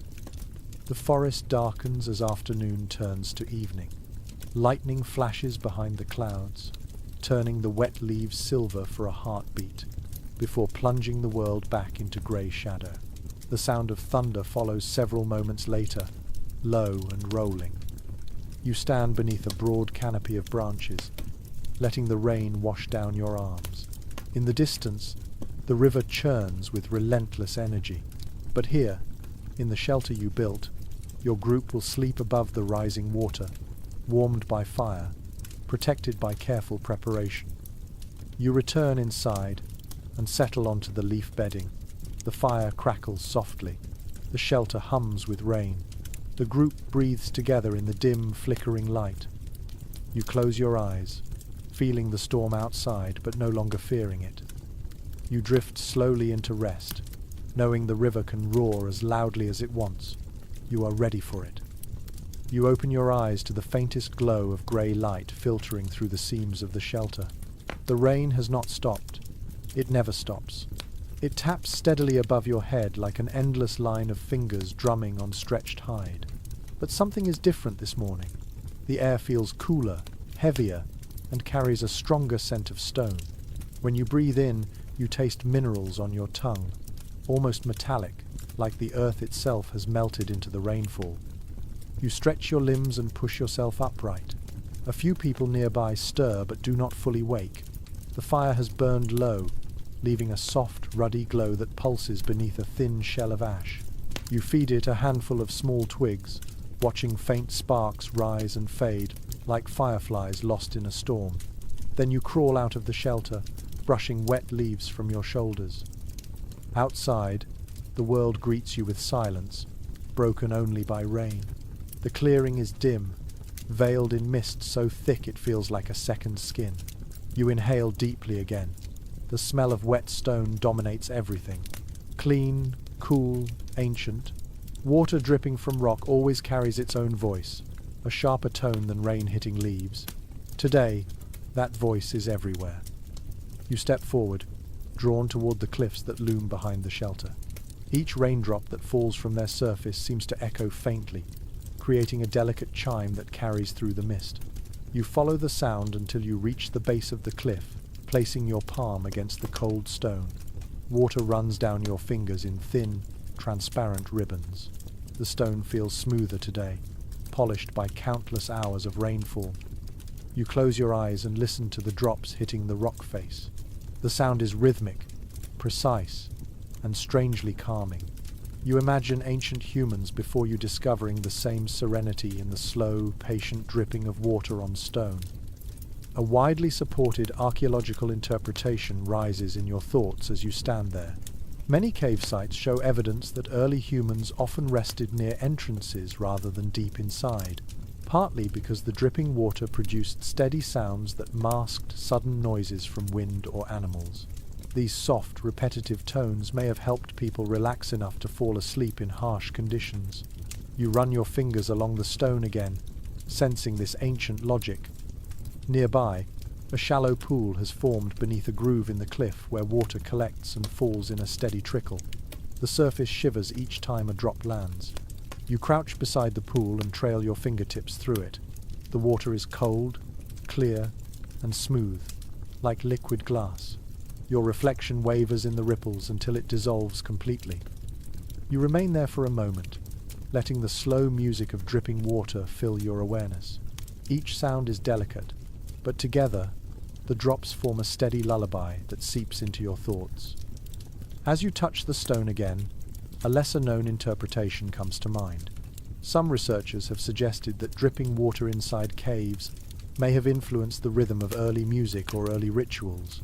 Individuals may have tapped stones or hollow logs in patterns that echoed the natural percussion around them. Whether this theory is fully accurate or not, you cannot help imagining someone long ago mimicking the sound you hear now, allowing the land itself to shape their expression. You rise slowly and continue walking along the cliffside. Rainwater flows down the rock in intersecting paths, creating tiny waterfalls that sparkle in the faint morning glow. You trail your hand beneath one of them, feeling the cold splash across your wrist. The water's chill sends a pleasant shiver up your arm. You reach a spot where the cliff curves inward, forming a small alcove. Inside, the dripping sound echoes more loudly, the stone amplifying each drop until it becomes almost musical. You sit in the alcove, resting your back against the cool wall. The ground beneath you is damp but not flooded. You fold your legs beneath you and breathe deeply, letting the rhythm settle your nerves. From here, you can see the clearing through a curtain of falling water. The shelter appears faint and green in the mist, shaped like a sleeping creature nestled into the earth. A few members of the group step outside, yawning and stretching their arms. Their movements look soft, blurred by the thin screen of water between you. The rain sings along the stone above you, forming layers of sound. Fast droplets, slow droplets, gentle flows, a faint trickle. You begin to understand why some people once believed spirits spoke through water.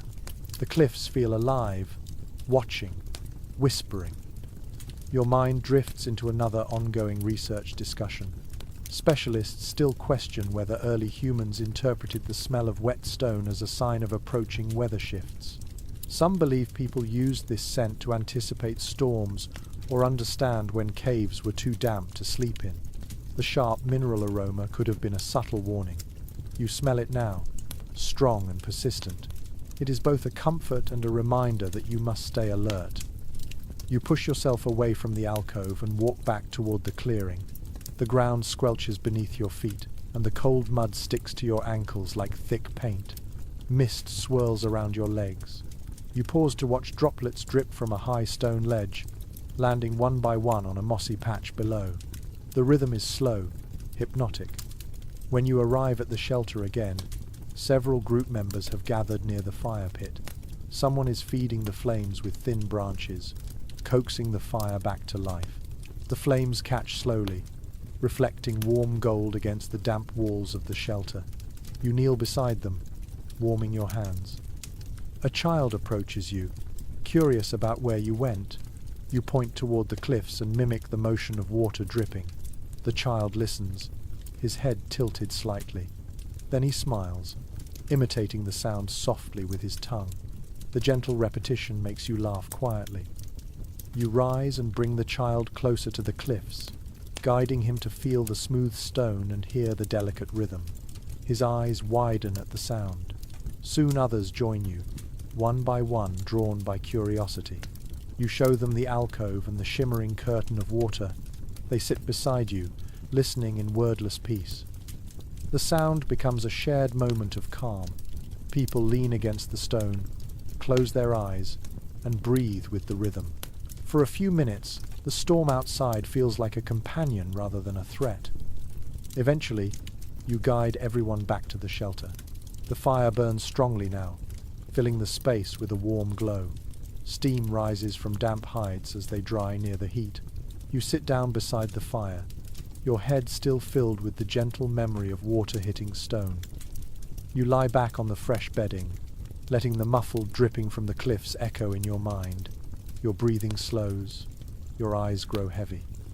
Tonight, when you sleep, it will be to the memory of stone humming with rainwater, the sound that soothed countless generations before you. You wake after a brief, shallow rest, unsure whether minutes or hours have passed. Inside the shelter, the air feels warmer than before. dense with the scent of drying hides and crushed leaves. The fire has dwindled to soft red coals, glowing like sleepy eyes that refuse to close. Outside, the rain shifts again. This time it falls in softer curtains, not the pounding sheets of earlier days. You listen closely. The change is subtle but meaningful.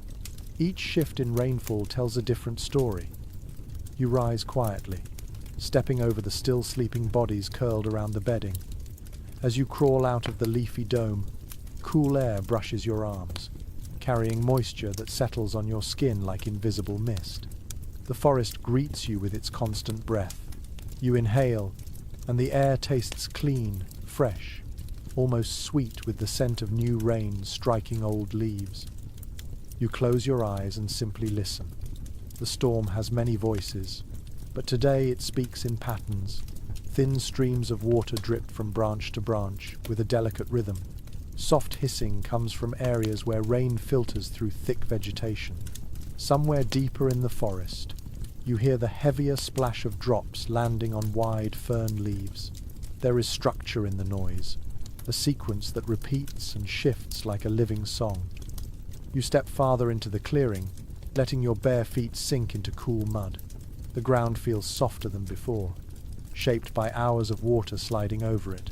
Your toes disappear into the earth, squishing gently. Each movement creates tiny ripples that shimmer under the faint morning light. You tilt your head slightly as you listen again, trying to understand what the storm is telling you. A well-supported insight from paleoanthropology flickers into your thoughts. Many researchers believe that early humans learned to recognize changes in rainfall patterns to decide when to sleep, when to travel, and when to stay alert. Sudden shifts from heavy pounding rain to soft dripping often signaled breaks in the storm or approaching danger. People who listened carefully could understand when the environment was safe to rest and when it required vigilance.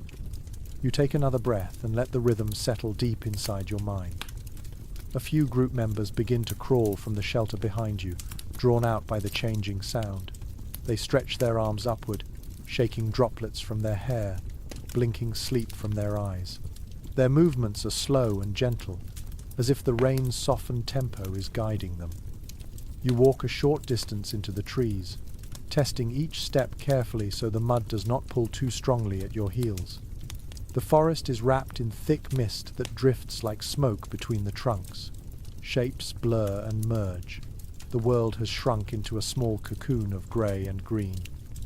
As you walk, a seldom highlighted possibility from environmental studies slips into your thoughts. Some researchers believe that early humans learned to recognize not just the sound of rain, but also the rhythm of pauses between raindrops. Tiny gaps in the pattern may have signaled the transition between storm phases. People likely used these breaks to build fires, check surroundings, or slip into deeper rest. You stop walking and pay attention. You notice a faint change, a slight pause between clusters of drops, almost undetectable, but it recurs in a steady cycle. Rain falls for a few breaths, then lightens, falls again, lightens again. You feel the pattern seeping into your bones, a quiet prediction of the storm's direction. You return to the shelter and gather a few leaves to brush water from the roof. The structure holds firm, and the fire's warmth radiates gently behind you. A young girl approaches, rubbing her eyes with small fists. She asks in soft, hesitant murmurs whether the storm will grow louder again. You crouch and listen once more before answering. You tell her it might calm for a short while. Her shoulders ease at your reassurance. She sits beside you under a low branch, dripping with silver beads of water. Together you watch droplets gather on the leaves above. Each drop swells until it becomes heavy, then falls with a soft pat. You notice how the pattern repeats. Small drops, a pause, a larger drop, a longer pause. Even children can sense the rhythm once they focus. She imitates the sound with little taps of her fingers on her knee. You smile and tap along. As others wake and emerge from the shelter, they gather near you. Their faces reflect the same quiet curiosity. Everyone listens.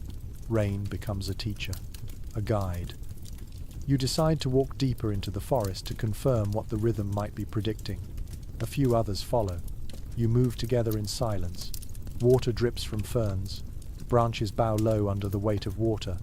Mist clings to every shape, lending an unworldly softness to the forest.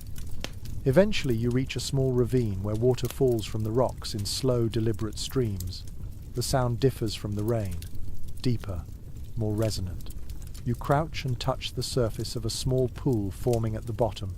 It vibrates gently with each drop, but the surface remains calm overall. The pool has not grown much in the night. This supports what your ears already sensed. The rain may be lightening, even if only briefly. You take this information back to the group. The shelter feels warmer when you return. The fire burns brighter now that more fuel has been added. People sit close, sharing warmth and quiet conversation. You settle beside them, shaking rain from your hair. The group listens as you explain what you observed. Heads nod slowly. Relief flickers across a few tired faces. The slowed rhythm of the storm gives everyone a chance to rest more deeply. You lie down close to the fire, letting the heat seep into your muscles. The bedding smells faintly of herbs and crushed leaves. Above you, the shelter roof catches the softened rain, releasing tiny drops that roll across its surface like beads of glass. The sound is different from yesterday, clearer, more delicate. Your thoughts drift back to the many possibilities researchers still discuss about ancient sleep cycles. Some specialists point out that storms may have guided when people allowed themselves to slip into deeper sleep. The absence of threatening sounds beneath a softened rhythm suggested temporary safety. Others argue that too much quiet could be suspicious, forcing minds to stay half awake. You understand both sides. Today, however, the softer rain feels like an invitation, a gentle push toward rest. You shift onto your side and listen again. Rain, fire crackling, steady breathing nearby. You feel your eyelids grow heavy. The storm is no longer an enemy.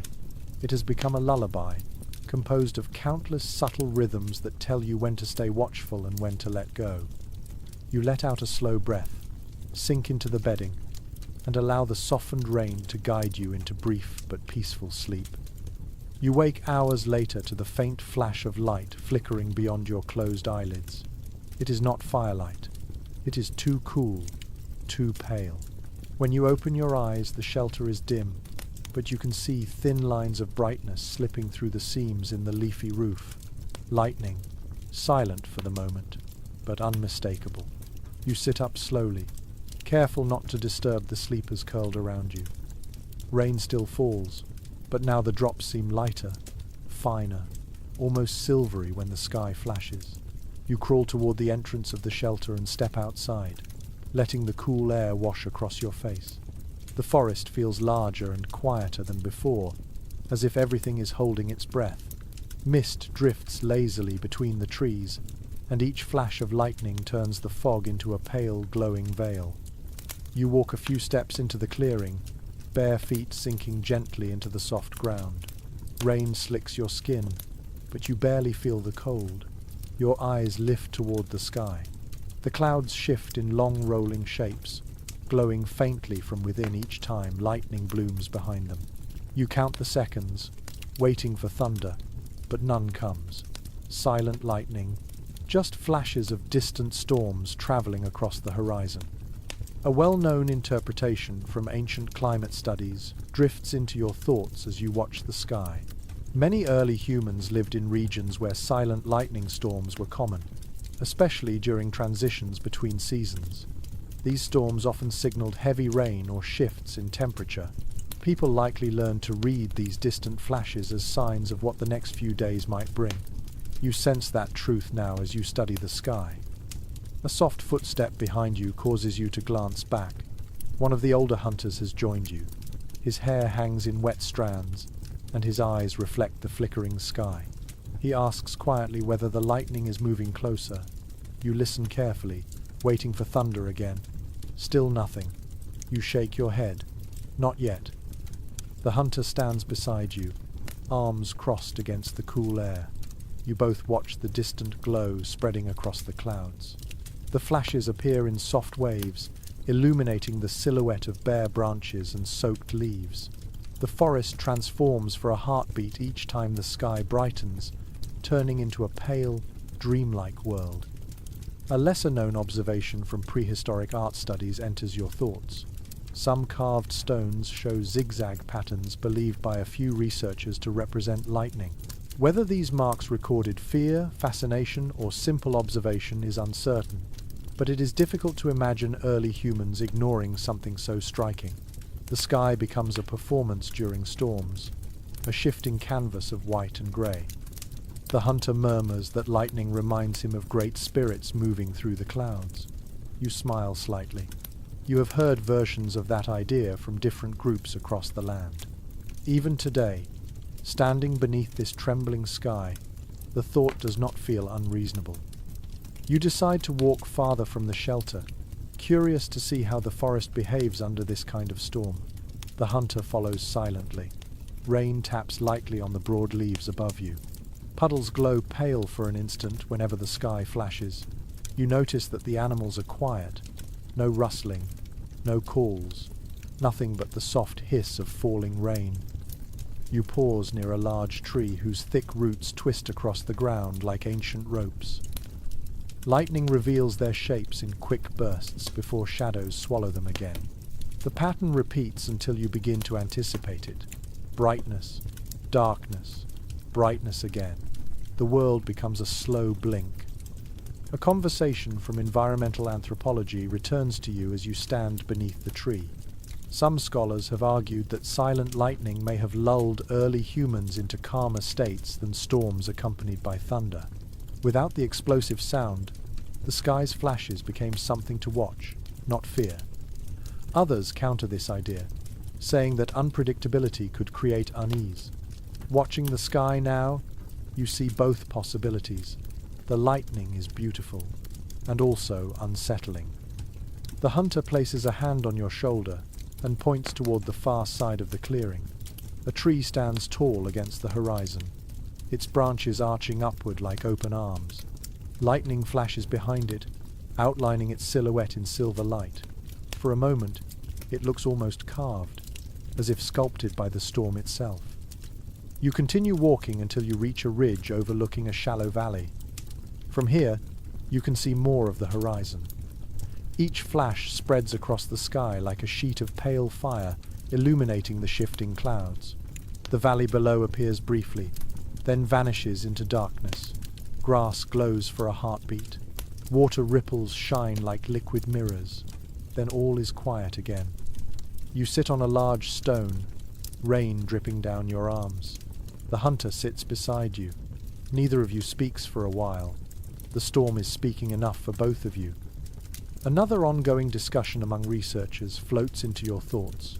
Some believe that storms like this shaped early spiritual imagination. Flashes of skylight, silent or loud, could inspire stories, rituals, or attempts to understand forces beyond human control. Whether this shaped daily life or only nighttime fears remains debated, but when you watch the sky now, you feel a deep, ancient awe. You lean back slightly and rest your palms on the wet stone. Lightning flashes again, bright enough to paint every drop of rain with pale light. The forest becomes a momentary painting, trees swaying like dark brushstrokes, mist swirling like soft ink, stones glistening like polished bone. You feel the breath catch in your throat. The hunter finally speaks. He says the lightning feels farther away now. You listen again, counting the space between flashes. The intervals grow longer. You nod slowly. The storm is drifting sideways along the horizon, not toward you. But you remain seated. The sky continues to pulse with scattered light, and watching it feels oddly soothing. The rain's rhythm blends with the sky's rhythm, until the world becomes one continuous motion. You lean your head back, letting droplets slide across your cheeks. Eventually, the hunter rises and returns to the clearing, leaving you with the sky. You stay for several more minutes, letting the last flashes linger in your memory. The storm feels like a distant storyteller passing through the night. When you return to the shelter, the group is awake and tending the fire. The leafy roof glows warmly from within. A few sleepy faces look toward you, Someone hands you a warmed piece of root. You bite into it, letting the soft texture ease your hunger. You settle near the fire, drying your arms and listening once more to the softened rain. The flashes outside grow weaker, then vanish entirely. Darkness settles fully over the clearing. You stretch out on the leaf bedding and close your eyes. The memory of the glowing horizon remains behind your eyelids, like gentle light woven into your thoughts. You inhale slowly. The storm will return in its own time, but for now, the sky has told its story, and you let the lingering calm pull you gradually towards sleep. You wake to the faint tremble of your stomach, reminding you that rest alone is not enough. The storm might ease and swell in its own rhythm, but hunger grows steadily no matter what the sky decides. You sit up inside the shelter, brushing stray leaves from your arms. The fire burns low but steady, its glow warming the dim space. Others in the group begin to wake as well, stretching their legs and blinking the sleep from their eyes. The air inside is warm and smells faintly of dried roots and damp hides. You crawl out through the entrance and step into the muted grey morning. The rain continues its steady fall, neither harsh nor gentle, simply persistent. Droplets gather on your eyelashes and slide down your cheeks. You take a long breath. Today you must forage, even in this untiring downpour. Survival means moving when you would rather lie still. Few things in the Stone Age wait for the weather to improve. You gather a group of 3 others, each carrying a small hide pouch slung over their shoulders. Together you step out of the clearing and move deeper into the forest. Mud clings to your ankles with every step, pulling slightly at your feet as though the earth itself is reluctant to let you go. Rain blurs the edges of the world, turning sharp outlines into soft shapes. The forest is dense today, its leaves swollen, its branches heavy with droplets that fall in slow intervals. The rain layers the soundscape so completely that you have to lean close to hear your companion's whispers. But there is comfort in that too. The storm keeps predators quieter, and it masks the noise of your footsteps. As you move, a well-established insight from ancient subsistence studies surfaces in your thoughts. Evidence from prehistoric camps shows that foraging often continued through even the worst storms, because delaying too long risked hunger spreading through the group. Early humans had to search for edible roots, nuts, insects, or small animals regardless of rain or cold. The need for calories never waited for clear skies. Your body understands that truth on an instinctive level. You push aside a hanging curtain of wet vines and lead the group toward a patch of tall ferns. Beneath the fronds, the ground is slightly sheltered, and small plants often take advantage of the relative dryness. You crouch and begin brushing aside leaves. The soil smells rich, alive, and when you dig deeper with your fingers, you find several tubers nestled among the roots. They are small, knobby things, but they will fill stomachs tonight. One of the others laughs softly as she picks up a wriggling beetle from